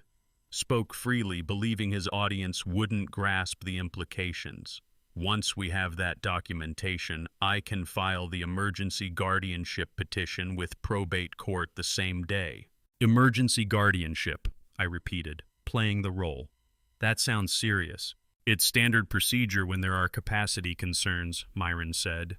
"The judge can sign within 72 hours. It's a very smooth process. You won't have to worry about any of this. Your children will handle everything." New Hampshire law requires all parties in a conversation to consent before a recording is made. Myron had just consented out loud on record with a smile. That recording was airtight. And Myron, pool attorney, licensed to practice law for 30 years, had just documented his own conspiracy to forge psychiatric records and file fraudulent guardianship petitions. On tape, with his own explicit permission. "And the house?" I asked. "What happens to the house?" "Once guardianship is established, your children can make decisions about asset management. If residential care is required, property can be liquidated to cover costs. It's all very straightforward." Liquidated. Such a clean word for theft. I let him talk for 47 minutes. Let him explain the timeline, the facility, the asset transfers, the court procedures. Let him confess to every element of elder abuse conspiracy, while my phone recorded every word. When he finally finished, I thanked him profusely, gathered my unsigned documents, stood with the appropriate uncertainty, shook his dry, confident hand, walked out to my truck with the recording saved on my phone, sat in the parking lot for 10 minutes listening to it play back, His voice, his words, his confession to forging psychiatric records and filing fraudulent guardianship petitions and conspiring with family members to steal a vulnerable client's assets. December 3rd was 6 days away. I had the anonymous evidence from Opal showing their complete conspiracy in writing. I had the legal fortress from Iona protecting every asset they thought they could take. And now I had Myron's confession recorded with his own permission. The only question left was what they'd do when they realized I knew everything. 3 nights after recording Myron, I was alone in the workshop when the October cold did something I should have anticipated. It contracted the wood between my workspace and their world, and I heard everything. Friday evening, October 25th. Temperature had dropped 15 degrees since afternoon. I was sanding a piece of walnut at the workbench yellow craftsman lamp, bright in gathering darkness, rest of the house quiet. Ignatius and Keziah had been home all evening, but silent as ghosts. Then I noticed the sound carrying differently. Voices from the living room suddenly clearer than they'd been all month, not louder, clearer. Every word distinct instead of muffled. The cold does strange things to old houses. Contracts the wood, tightens joints that were loose in summer, shrinks the grain just enough to create channels where sound travels like water finding cracks in a foundation. I'd built this workshop myself 40 years ago with Dagmar measuring and marking while I cut, knew every board, every joist, every nail. The wall separating workshop from living room was single-layer pine adequate for summer privacy, but thin when winter contracted everything. Keziah's voice carried through like she was standing beside me, and she had no idea. I set the sandpaper down quietly, stood motionless near the wall, barely breathing. She was pacing in the living room, phone to her ear, voice tight with frustration, the tone she used when things weren't going according to plan. "The old man is more difficult than expected," she said. "He's not signing anything." Pause while whoever was on the other end responded. "I know," Keziah said. "But Myron says we need to move faster. The evaluation is scheduled." Not talking to Ignatius. Her voice had a different quality when addressing him, softer, more controlled. This was harder, more transactional, someone else in the conspiracy. Eavesdropping is carpentry in reverse. Instead of building walls to create privacy, you discover where the walls were never solid enough to protect secrets. December 3rd, Keziah said. Pacing continued. I could hear her footsteps on the hardwood floor Dagmar and I had installed together. Dr. Reeves is ready. Myron has the paperwork prepared. Another pause, longer this time. Myron says if we can get the psychiatric evaluation, we petition for emergency temporary guardianship. The judge can sign within 72 hours. We need to move before January. I straightened against the wall, felt cold that had nothing to do with October temperature. Emergency temporary guardianship, not the standard guardianship process Myron had described in his office, not the protective measures he'd presented with his smooth professional voice and mahogany desk confidence. Emergency temporary guardianship under New Hampshire, RSA 464A11. I'd read that statute when Dagmar got sick, when I needed to understand our rights if things got worse, when I was preparing for worst-case scenarios that thankfully never came. The statute allows a judge to grant temporary guardianship within 72 hours based on minimal evidence, 1 psychiatric evaluation, 1 family petition claiming immediate danger, no full court hearing, no lawyer required to be present, no time to mount a defense. Dr. Reeves has done this before, Keziah said through the wall. Myron knows how to make the paperwork look clean. Once we have the evaluation, it's just filing and waiting. She paused again, listening to whoever was coaching her through this. 72 hours from filing to signature, she said. Then he goes directly to Seacoast Memory Care. They're already holding a bed. I leaned against the workbench, processed what I was hearing with the same methodical attention I'd use examining flawed wood, looking for every crack, every weak point, every place the structure might fail. Emergency temporary guardianship isn't about managing assets. It strips every civil right a person has. Can't sign documents, can't hire lawyers, can't contest placement, can't refuse medical treatment, can't leave the designated facility, can't file objections with the court. Within 72 hours of a judge's signature, I'd be in Seacoast Memory Care with zero legal standing, not a resident making voluntary care choices. A ward of the state with my children as legal guardians controlling every aspect of my existence. And once guardianship is granted, reversing it requires proving competency to a court, which I couldn't do without a lawyer I couldn't hire because I'd have no legal capacity to sign a retainer agreement. The trap wasn't just perfect, it was self-sustaining. There's a difference between losing your possessions and losing your right to fight for them. One is theft, the other is imprisonment. Kezia's conversation continued, but I'd stopped listening to individual words.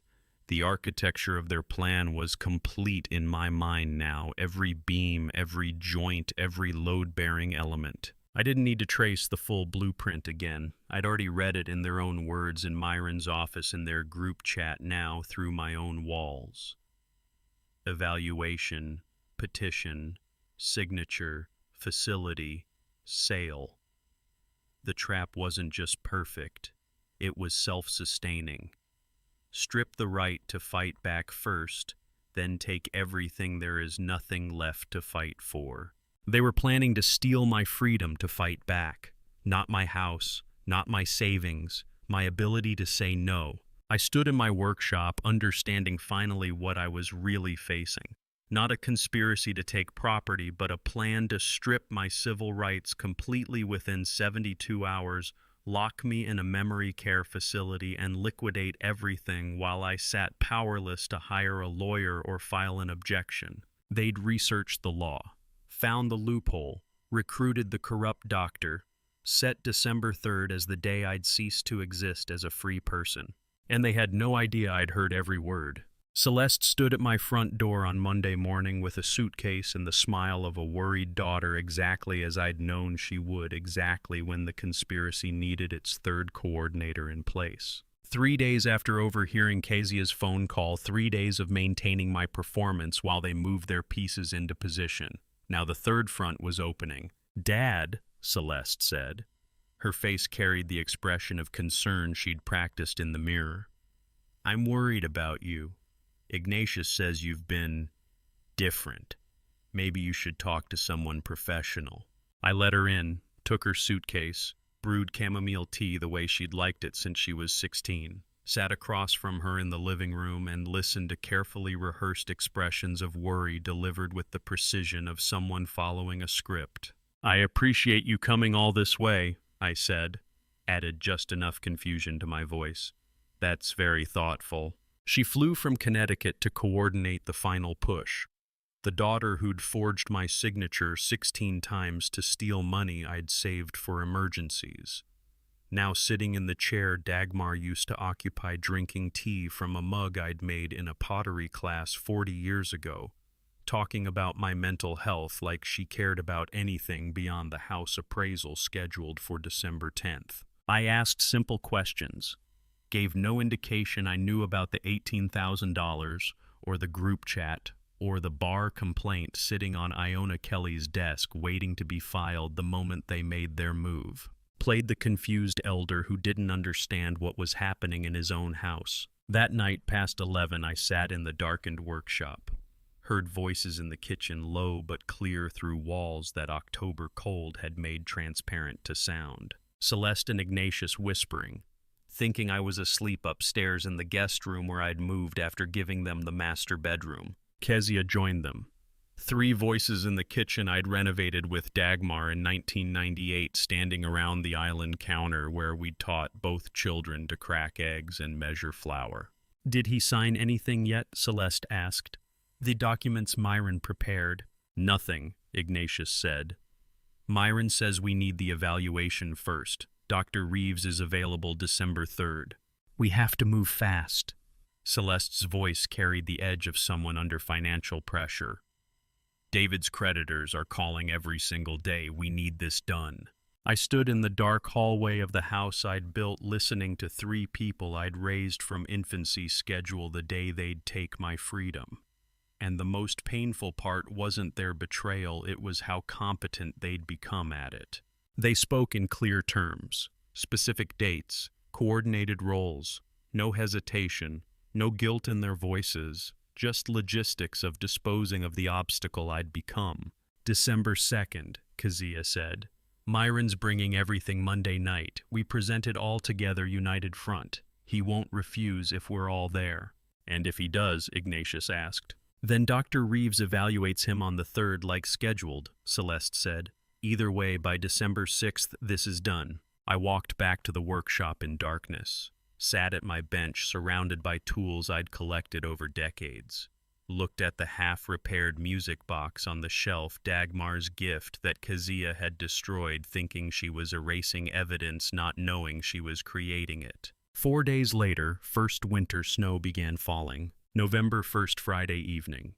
Light flakes dusting the yard and porch and maples that had turned gold, then bare over October weeks. I was sitting on the porch when Basil appeared, walking up from the street without calling first, as he'd done for 20 years. Sat down in the wooden chair I'd built for this exact spot. Said nothing, just present. Comfortable silence between men who'd known each other through decades of seasons. Snow falling softly on everything, workshop roof driveway where my truck sat, pine trees at the property line. First snow always comes quiet, Basil said after long minutes. Dagmar used to say that. I watched flakes catch lamplight from the living room window. Said snow falls softer than rain because it knows it's changing everything. You doing all right, Rufus? I thought about that question. About what all right meant when your children were scheduling your imprisonment while you pretended not to know. Basil, I said, if you had a chance to protect something but the price was losing the people you've loved since they were small, would you do it? He sat quiet for a long time, watching snow accumulate on the porch rail, thinking the way men think when questions matter. Depends on whether those people still love you back, he said finally, or just love what you have. That was the question I'd been avoiding. Not whether I could stop them. Not whether I had the evidence or the legal fortress or the recorded confession. But whether the people I was fighting against were still my children at all. I thought of Ignatius at 8 years old, holding a wood chisel with his tongue tip sticking out in concentration while I guided his hands, teaching him that good work requires patience. Thought of Celeste at 7, asking why different woods smell different when you sand them. Her delight when I explained about grain and resin and the lives trees lived before becoming lumber.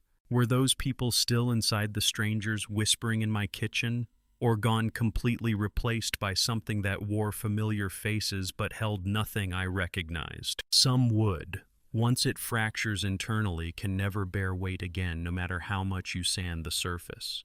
You can only accept what it's become and build something different. I stood from the chair, looked at snow falling on the yard I'd maintained for 40 years, on the workshop I'd built with my own hands, on the house Dagmar had left protected by trust and diamonds and love that reached beyond death. Whatever I'm building, I said to Basil, it's been ready for weeks. I was just waiting for them to come to me.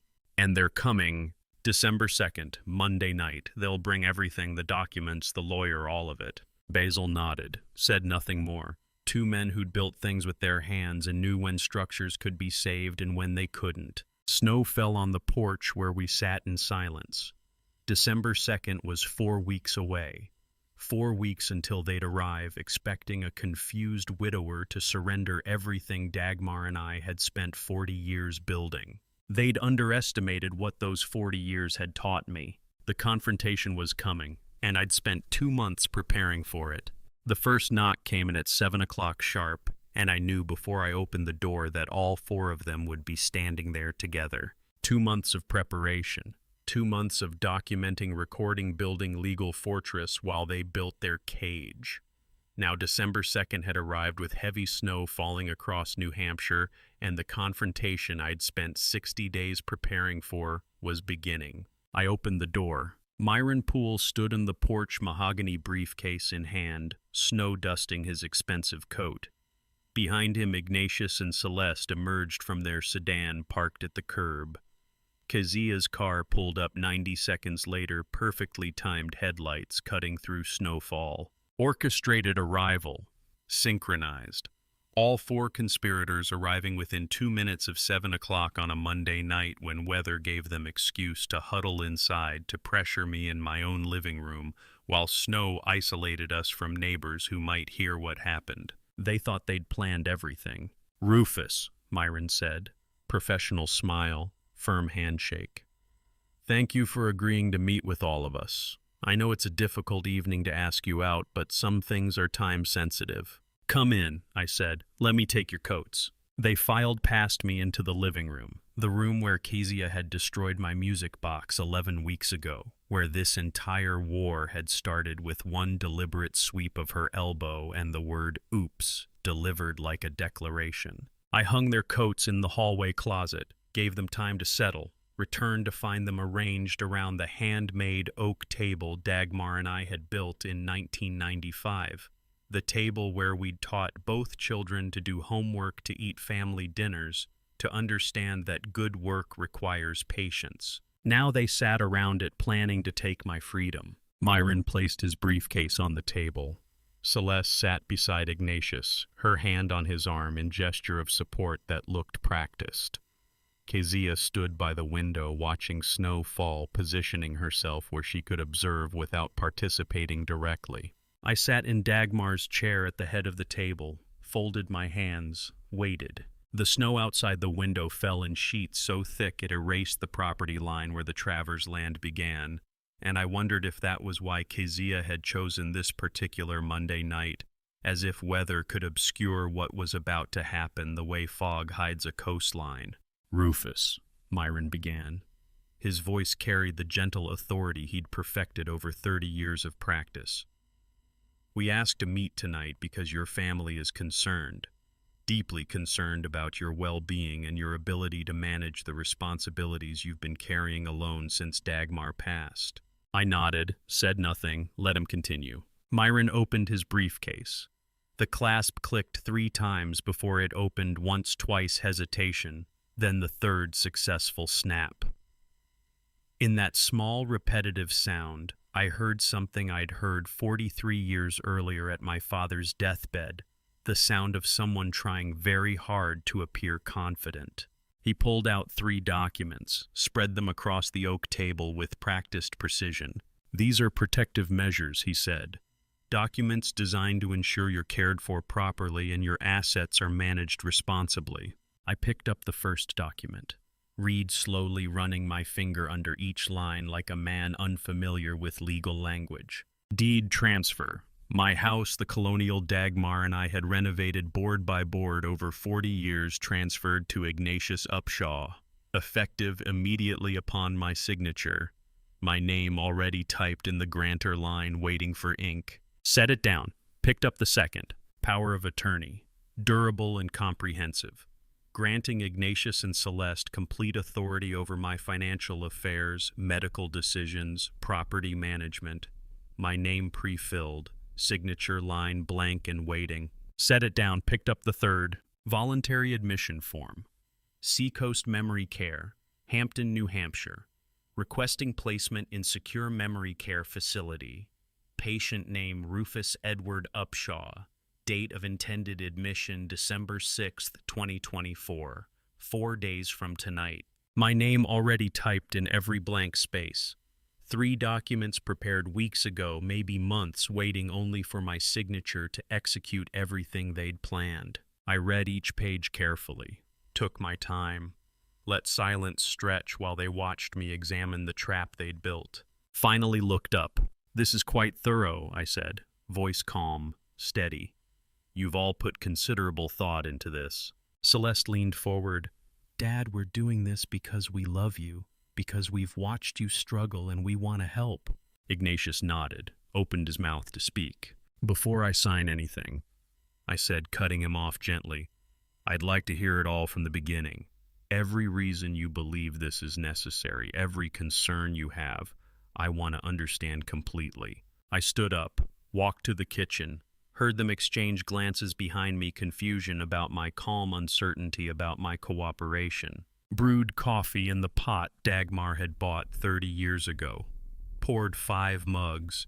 Carried them back on a wooden tray I'd made in the workshop last month while listening to their midnight conversations through contracted walls. Set a mug in front of each person. Sat back down in Dagmar's chair. "Now," I said, "tell me everything. Take your time. I'm listening." The room fell silent. They looked at each other. Myron's confident smile flickered slightly. Kezia turned from the window, watching with sharp attention. Ignatius cleared his throat, gathered himself, began. "Dad, we've been watching you forget things for 6 months now, and we think—" Myron cut him off with a sharp hand gesture. "Let me explain the financial situation first," he said. In that one interruption, I understood they'd rehearsed this script more than once.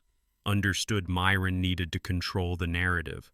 Understood there was disagreement about how to present their case. And I understood I'd just created the opening I needed.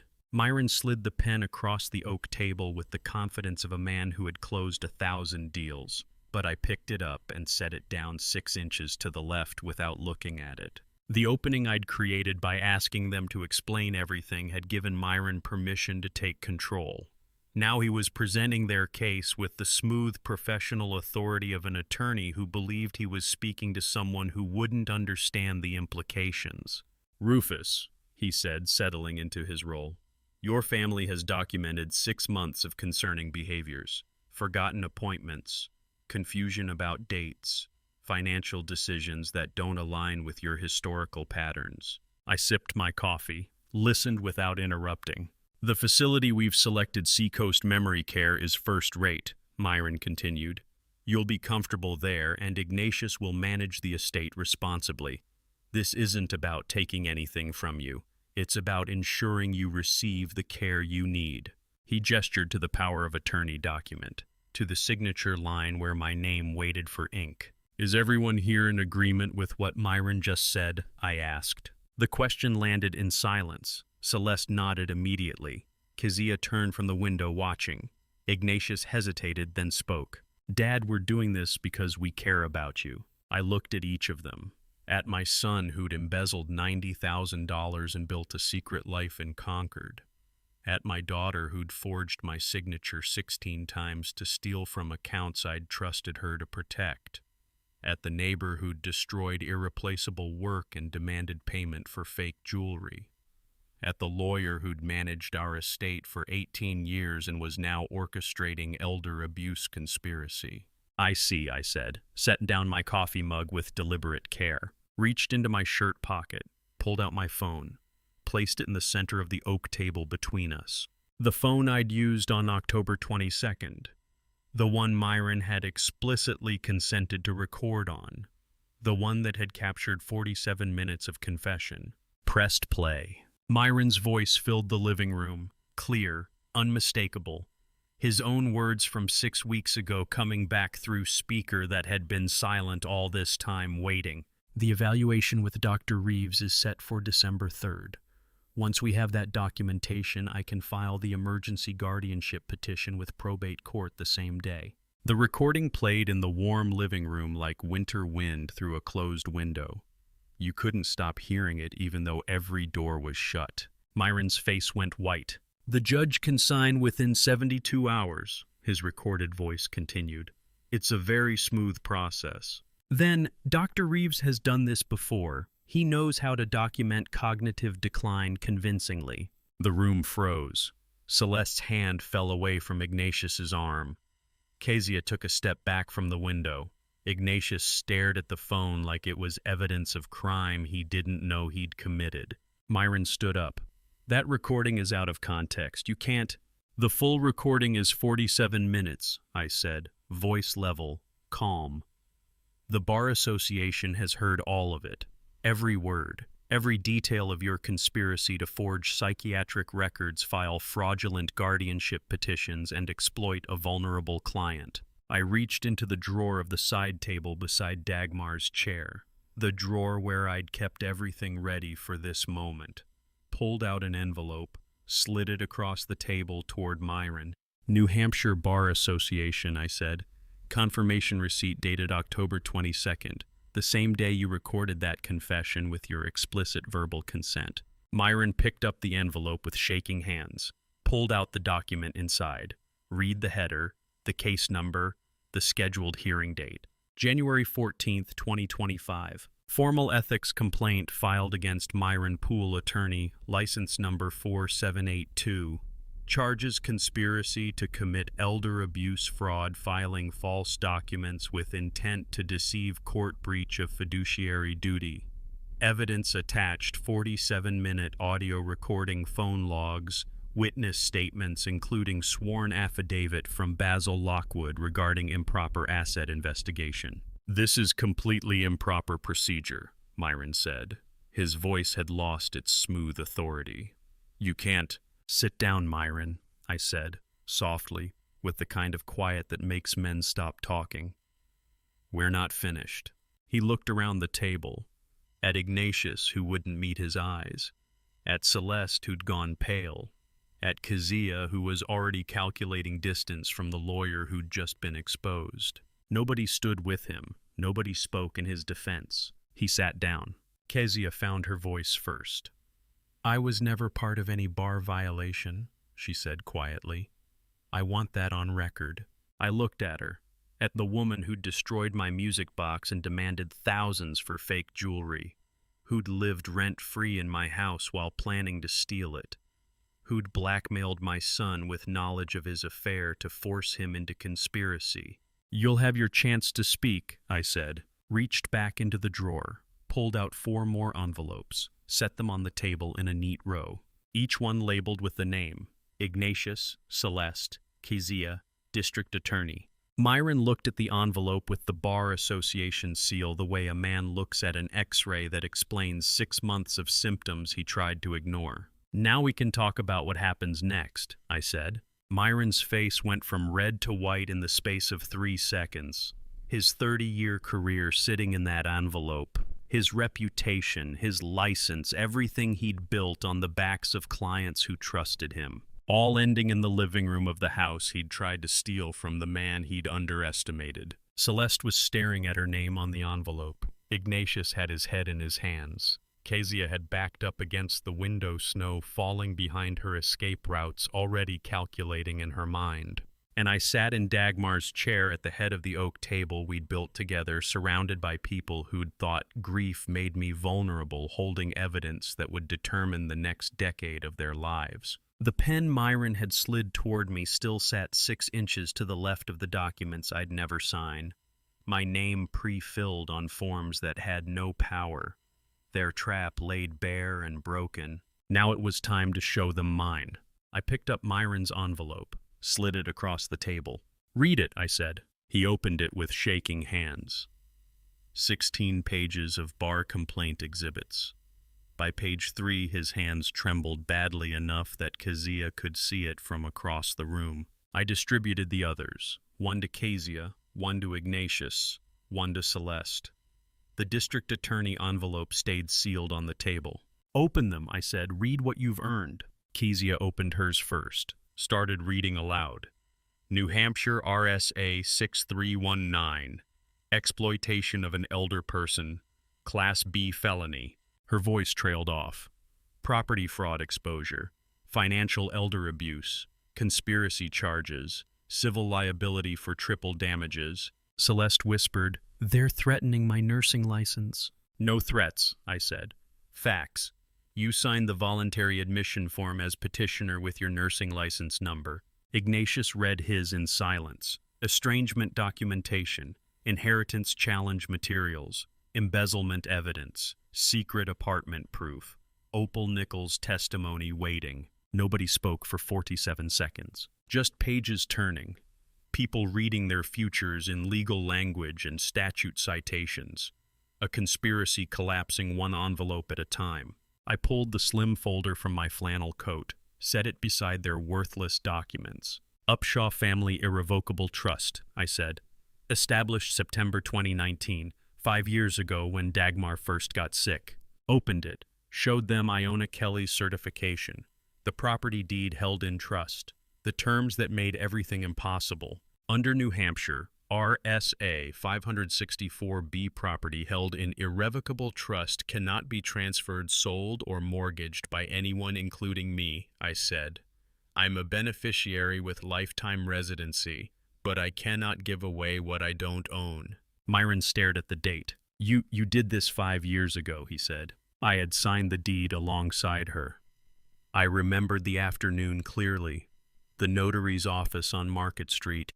Dagmar's hand steady on the pen even when mine wasn't. At the time, I hadn't fully understood what we were building. She was the one who read every clause twice, who pushed back on the language until it said exactly what she meant. I signed because I trusted her judgment the way I trusted her in everything. It wasn't until Iona laid it open on her desk that I finally understood what Dagmar had actually constructed around us. Before Dagmar died, I said, she insisted. Said if anything happened to her, I'd need protection from people who might see me as vulnerable.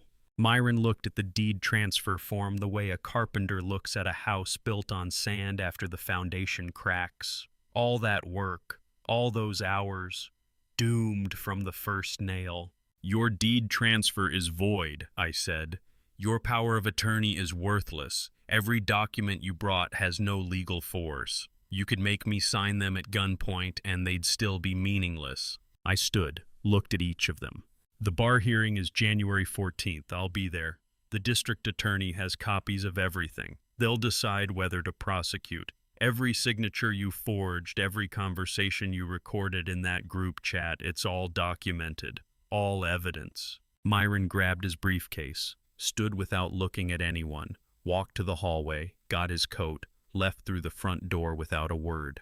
Snow fell in the darkness beyond the porch light. Kezia turned to Ignatius, voice cold, calculated. You're on your own, she said. Don't contact me again. Got her coat, walked out, didn't look back. Celeste stood, tried deflection. Dad, it was their plan. I was trying to protect you from... I picked up the voluntary admission form, pointed to the petitioner line. Your signature, I said. Your handwriting, your nursing license number. Slid it to her. Good night, Celeste. See yourself out. She stood 10 seconds, waiting for something I wasn't going to give, took her coat and left.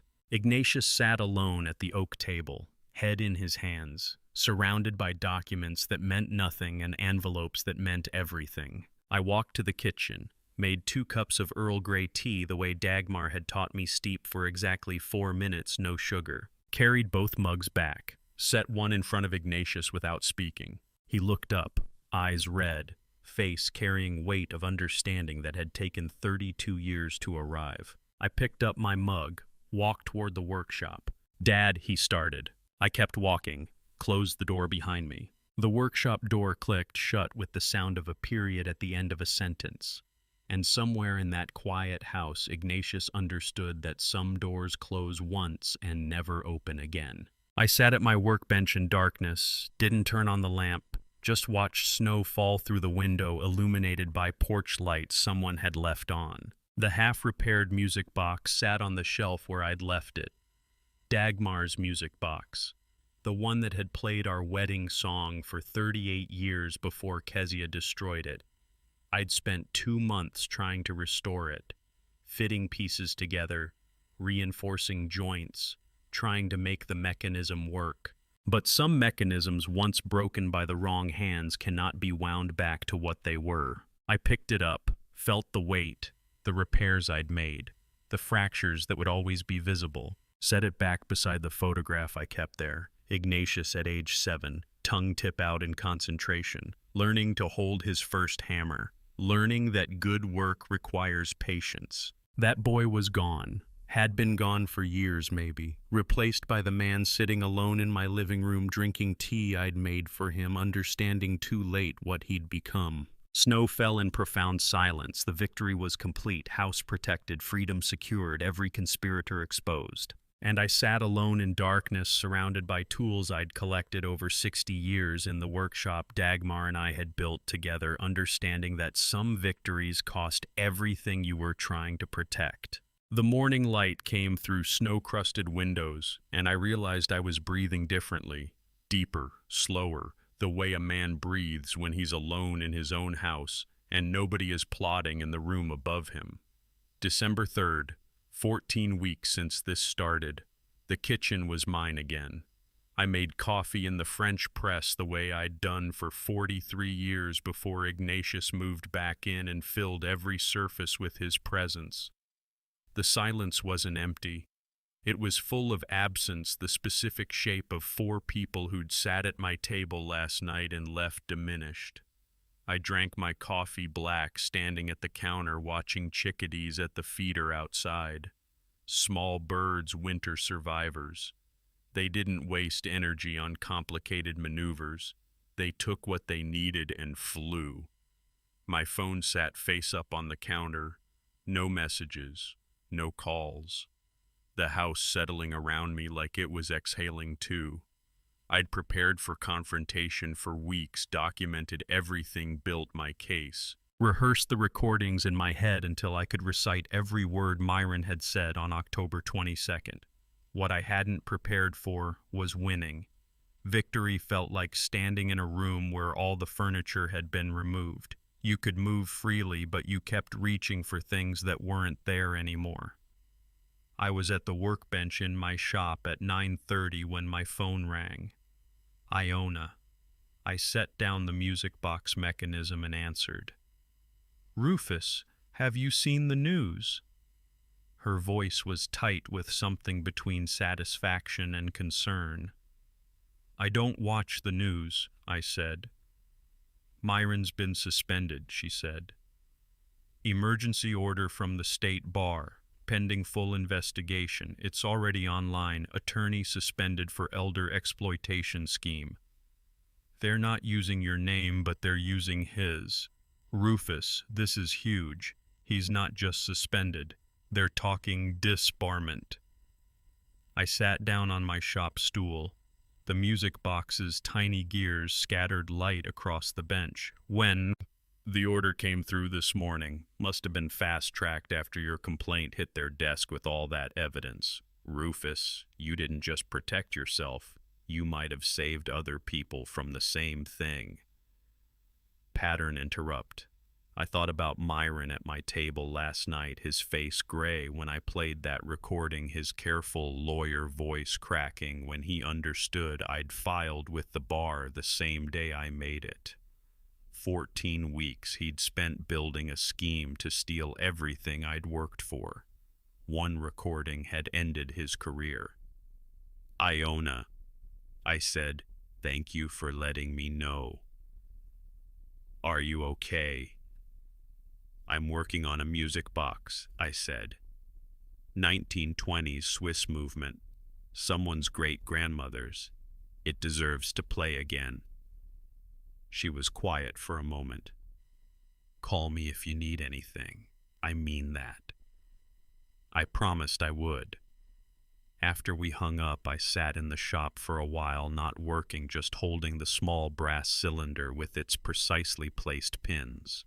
Myron had spent his whole career learning how to manipulate systems, find loopholes, make legal language serve his purposes. He'd forgotten that the law also has mechanisms designed to stop people exactly like him. I went back inside around 11. The house was still silent. Ignatius's door was closed. I assumed he was sleeping or hiding or both. I made a sandwich I didn't eat, put it in the refrigerator, then walked upstairs. Something felt different. I couldn't identify it at first, just a quality of the air, a shift in the atmosphere. Then I realized Kazia's door was open. I pushed it wider. Empty. Not empty like someone stepped out for groceries. Empty like someone left and wasn't coming back. The bed was made with hospital corners. The closet door hung open, showing naked hangers. The dresser top was clear, no wallet, no keys, no phone charger. On the nightstand, a single item, the envelope I'd given her last night, unopened.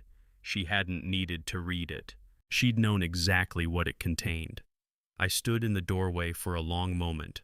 Kezia had moved in 6 weeks ago, presenting it as temporary just until I find a place, but arriving with enough belongings to suggest permanence. She'd unpacked, methodically claimed spaces, integrated herself into the household's rhythms.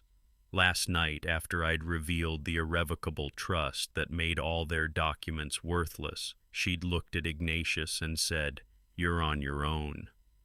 Then she'd walked out. Apparently she'd meant immediately. I closed her door and went back downstairs.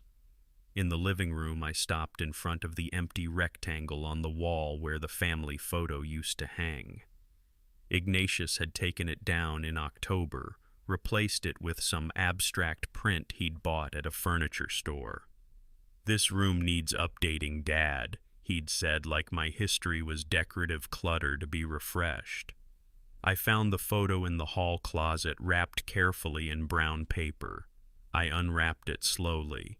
Studio portrait, 1994. Dagmar in her blue dress, me in the suit I'd worn to our wedding and every important occasion after Ignatius at 7 years old between us, his hair neatly combed, his smile genuine. We'd driven to Everett for this photo, made an afternoon of it, stopped for ice cream on the way home. Dagmar had hung it in this room and said, "This is who we are." Pattern interrupt. I hung it back where it belonged. The nail was still there. The frame settled into place like it had never been gone, the photograph catching the winter light through the windows. Dagmar's face looked out at me across 32 years.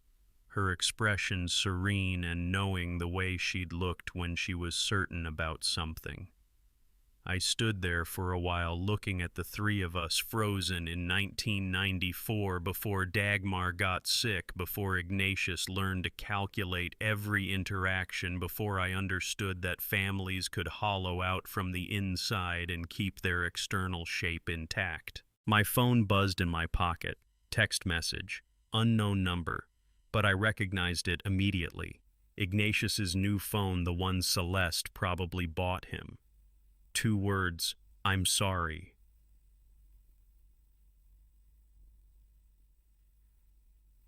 I stared at the message for a long time. The cursive font he always used. The period at the end grammatically correct even in his contrition. 2 words that meant everything and nothing depending on what came after them. I thought about replying, thought about all the things I could say. Then I put my phone back in my pocket and returned to my workshop, where a music box waited with patient mechanical silence, ready to be made whole again. Some apologies arrive too late to change what they're apologizing for. The mail carrier's truck crunched through frozen snow on December 29th, and I knew before opening the mailbox that at least one envelope inside would contain an apology nobody had earned the right to write yet. I hadn't answered Ignatius's text on December 3rd.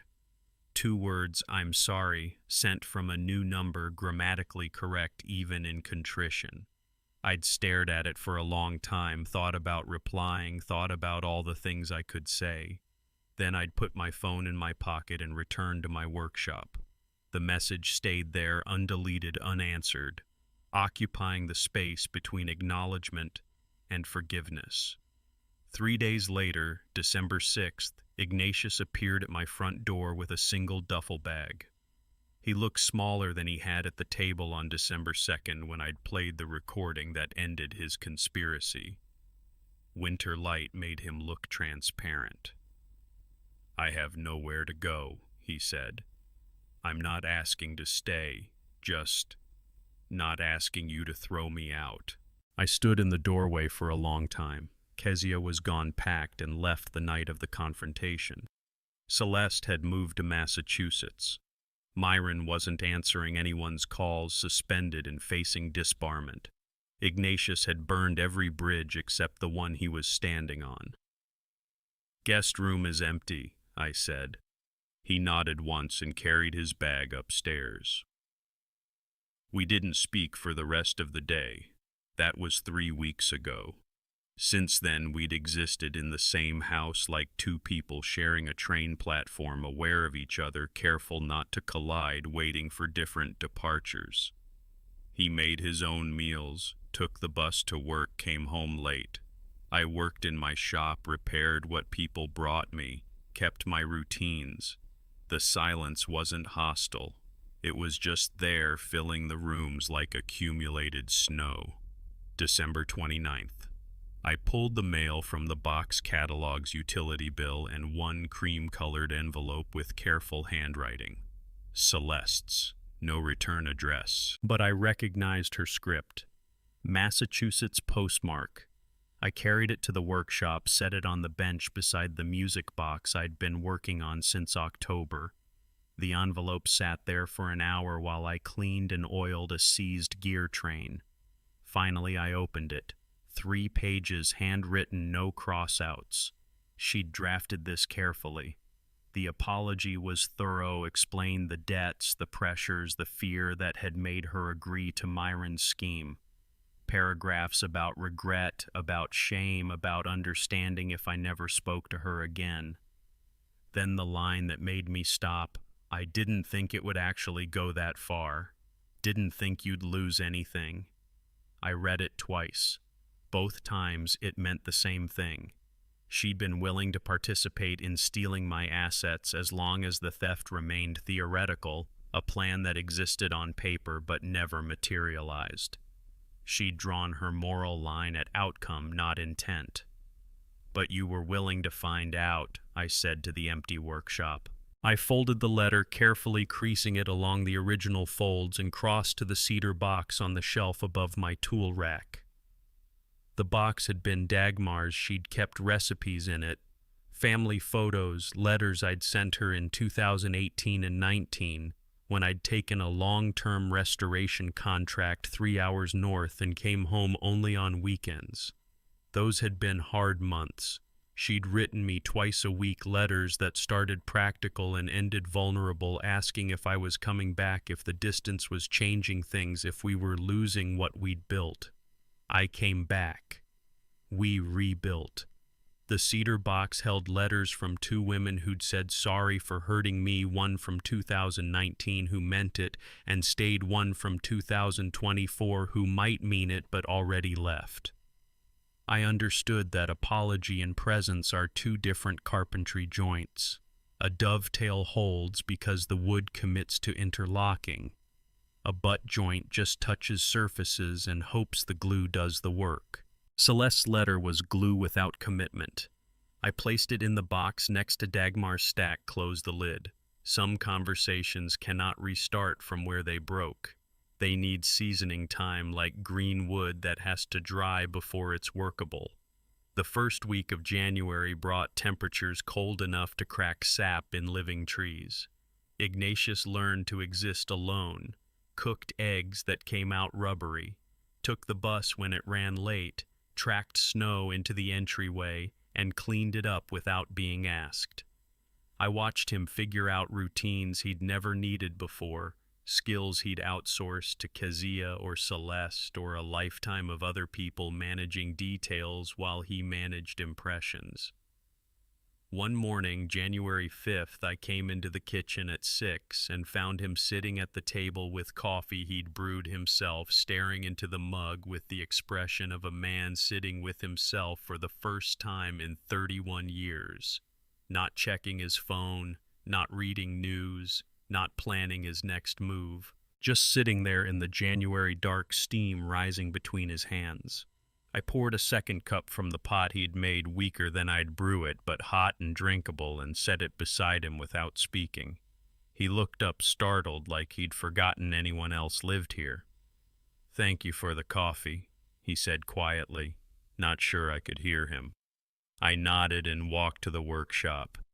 It was the first time in 3 months we'd stood in the kitchen together without demands, documents, or conspiracies. Just coffee, steam, and January cold, and the tentative space between 2 people who used to be family.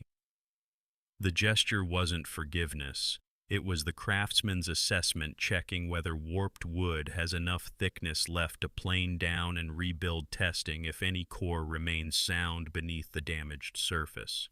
Some wood warps so badly you can only burn it for heat, but some if the grain runs true underneath. If the craftsman has patience, can be planed back to straight if there's thickness enough left to waste. You lose material in the correction. The board comes out thinner than it started, but it can still hold weight if the core stayed sound. On January 6th, I walked into the workshop mid-morning and found Ignatius standing at my workbench holding the half-repaired music box with both hands, like a man holds something he broke as a child and finally understands cannot be fixed. He set it down carefully when he heard me, his fingers lingering on the brass cylinder. "I think Mom knew," he said, the first full sentence he'd spoken in a month. "Before she died, I think she knew what I was." Ignatius's voice in the January workshop was quieter than I'd ever heard it. "Mom told me I was the kind of man who'd always choose the easy road if it looked like the right one from a distance." He was still standing at my workbench, the music box between us like evidence at trial. I didn't move from the doorway. "When did she say that?" 2020, 2 days before she died." His fingers traced the brass cylinder without picking it up. "She was lucid that morning, said she'd been watching me my whole life and she knew how I worked. That I followed stronger voices instead of finding my own, that I'd rationalize shortcuts as strategy." January light came through the window at the angle that turns dust into visible air. "She said you'd test me someday," Ignatius continued, "that I'd have to choose between easy and right. She knew I'd fail." Dagmar had seen it coming 4 years before it happened, had tried to warn him, and he'd carried that warning through every month of conspiracy, knowing with each document, each lie, each meeting with Myron that he was proving his mother right about exactly the kind of man he was. The betrayal wasn't just against me, it was fulfilled prophecy of his own weakness. "She also knew you might figure it out eventually," I said. He looked up. "Is eventually enough?" I crossed to the workbench, picked up a chisel, tested its edge. Still sharp. "I don't know yet," I said, "but she thought it might be or she wouldn't have told you." We stood there for a while. I didn't offer absolution. He didn't ask for it. Finally, he nodded once and left. The workshop settled back into silence. 2 days later, January 8th, I fitted the final piece. I'd used a technique called kintsugi, Japanese repair philosophy adapted for wood. Instead of hiding the cracks where the mechanism housing had fractured, I'd filled them with dark walnut resin mixed with fine sawdust. The lines ran through the pale birch like rivers on a map, visible, structural, honest. The repair was stronger than the original joinery. Each fracture line had been cleaned, widened, slightly filled, completely sanded smooth. The dark resin caught workshop light like rivers on a map, and I understood that sometimes you have to see exactly where something broke before you can trust that it's been properly mended. You could see exactly where it had broken. That was the point. I wound the mechanism carefully, 12 full rotations, same as designed in 1926. The spring took tension evenly. I released the governor. Music poured through the workshop. Dagmar's wedding song. The one she'd chosen for our first dance in 1982. The one I'd heard from this box 10,000 times over 38 years until Ignatius broke it in September. But it sounded different now. Warmer, fuller. The fractures had changed the resonance. The repair was stronger than the original. More beautiful, too, in a way the craftsman who built it couldn't have imagined. Some things break so they can become what they were supposed to be, I said to the empty workshop. The music played for 3 minutes, 40 seconds, then clicked to silence. I carried the box inside. The living room was warm. I'd built the fire up earlier. The mantel still had the rectangular outline where dust hadn't settled for 38 years, the exact footprint of the music box that had stood there since Dagmar and I moved into this house in 1987. I set it down. The dark walnut fracture lines caught firelight. I wound it again and let it play. Then I sat in Dagmar's old armchair, the one she'd reupholstered twice, nursed Ignatius sat in during her last winter. I'd kept it exactly as she'd left it. I brewed Earl Grey the way she'd taught me, boiling water, steep 4 minutes, no sugar. Steam rose between my hands. The fire burned steady. The music filled the room, the way Dagmar's voice used to fill it, steady, patient teaching that good work doesn't shout, but endures, doesn't demand, but remains, doesn't break, but bends and straightens and stands again. She'd built this house with me over 40 years. Not the physical structure we'd bought it built, but everything that made it worth defending. The patience to let wood season. The precision to measure twice and cut once, the understanding that permanence comes from craft, not speed. Myron and Kezia and Celeste and Ignatius had thought they could dismantle 40 years of her work in 4 months. They'd been wrong. They thought 40 years of your work could be undone in 4 months, I said to her memory. You taught me better than that.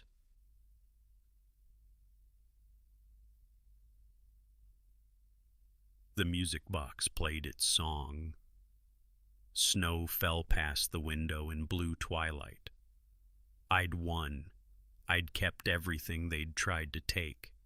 But victory wasn't the win. The win was understanding that what Dagmar had taught me was stronger than what anyone could steal. Some things are made to last.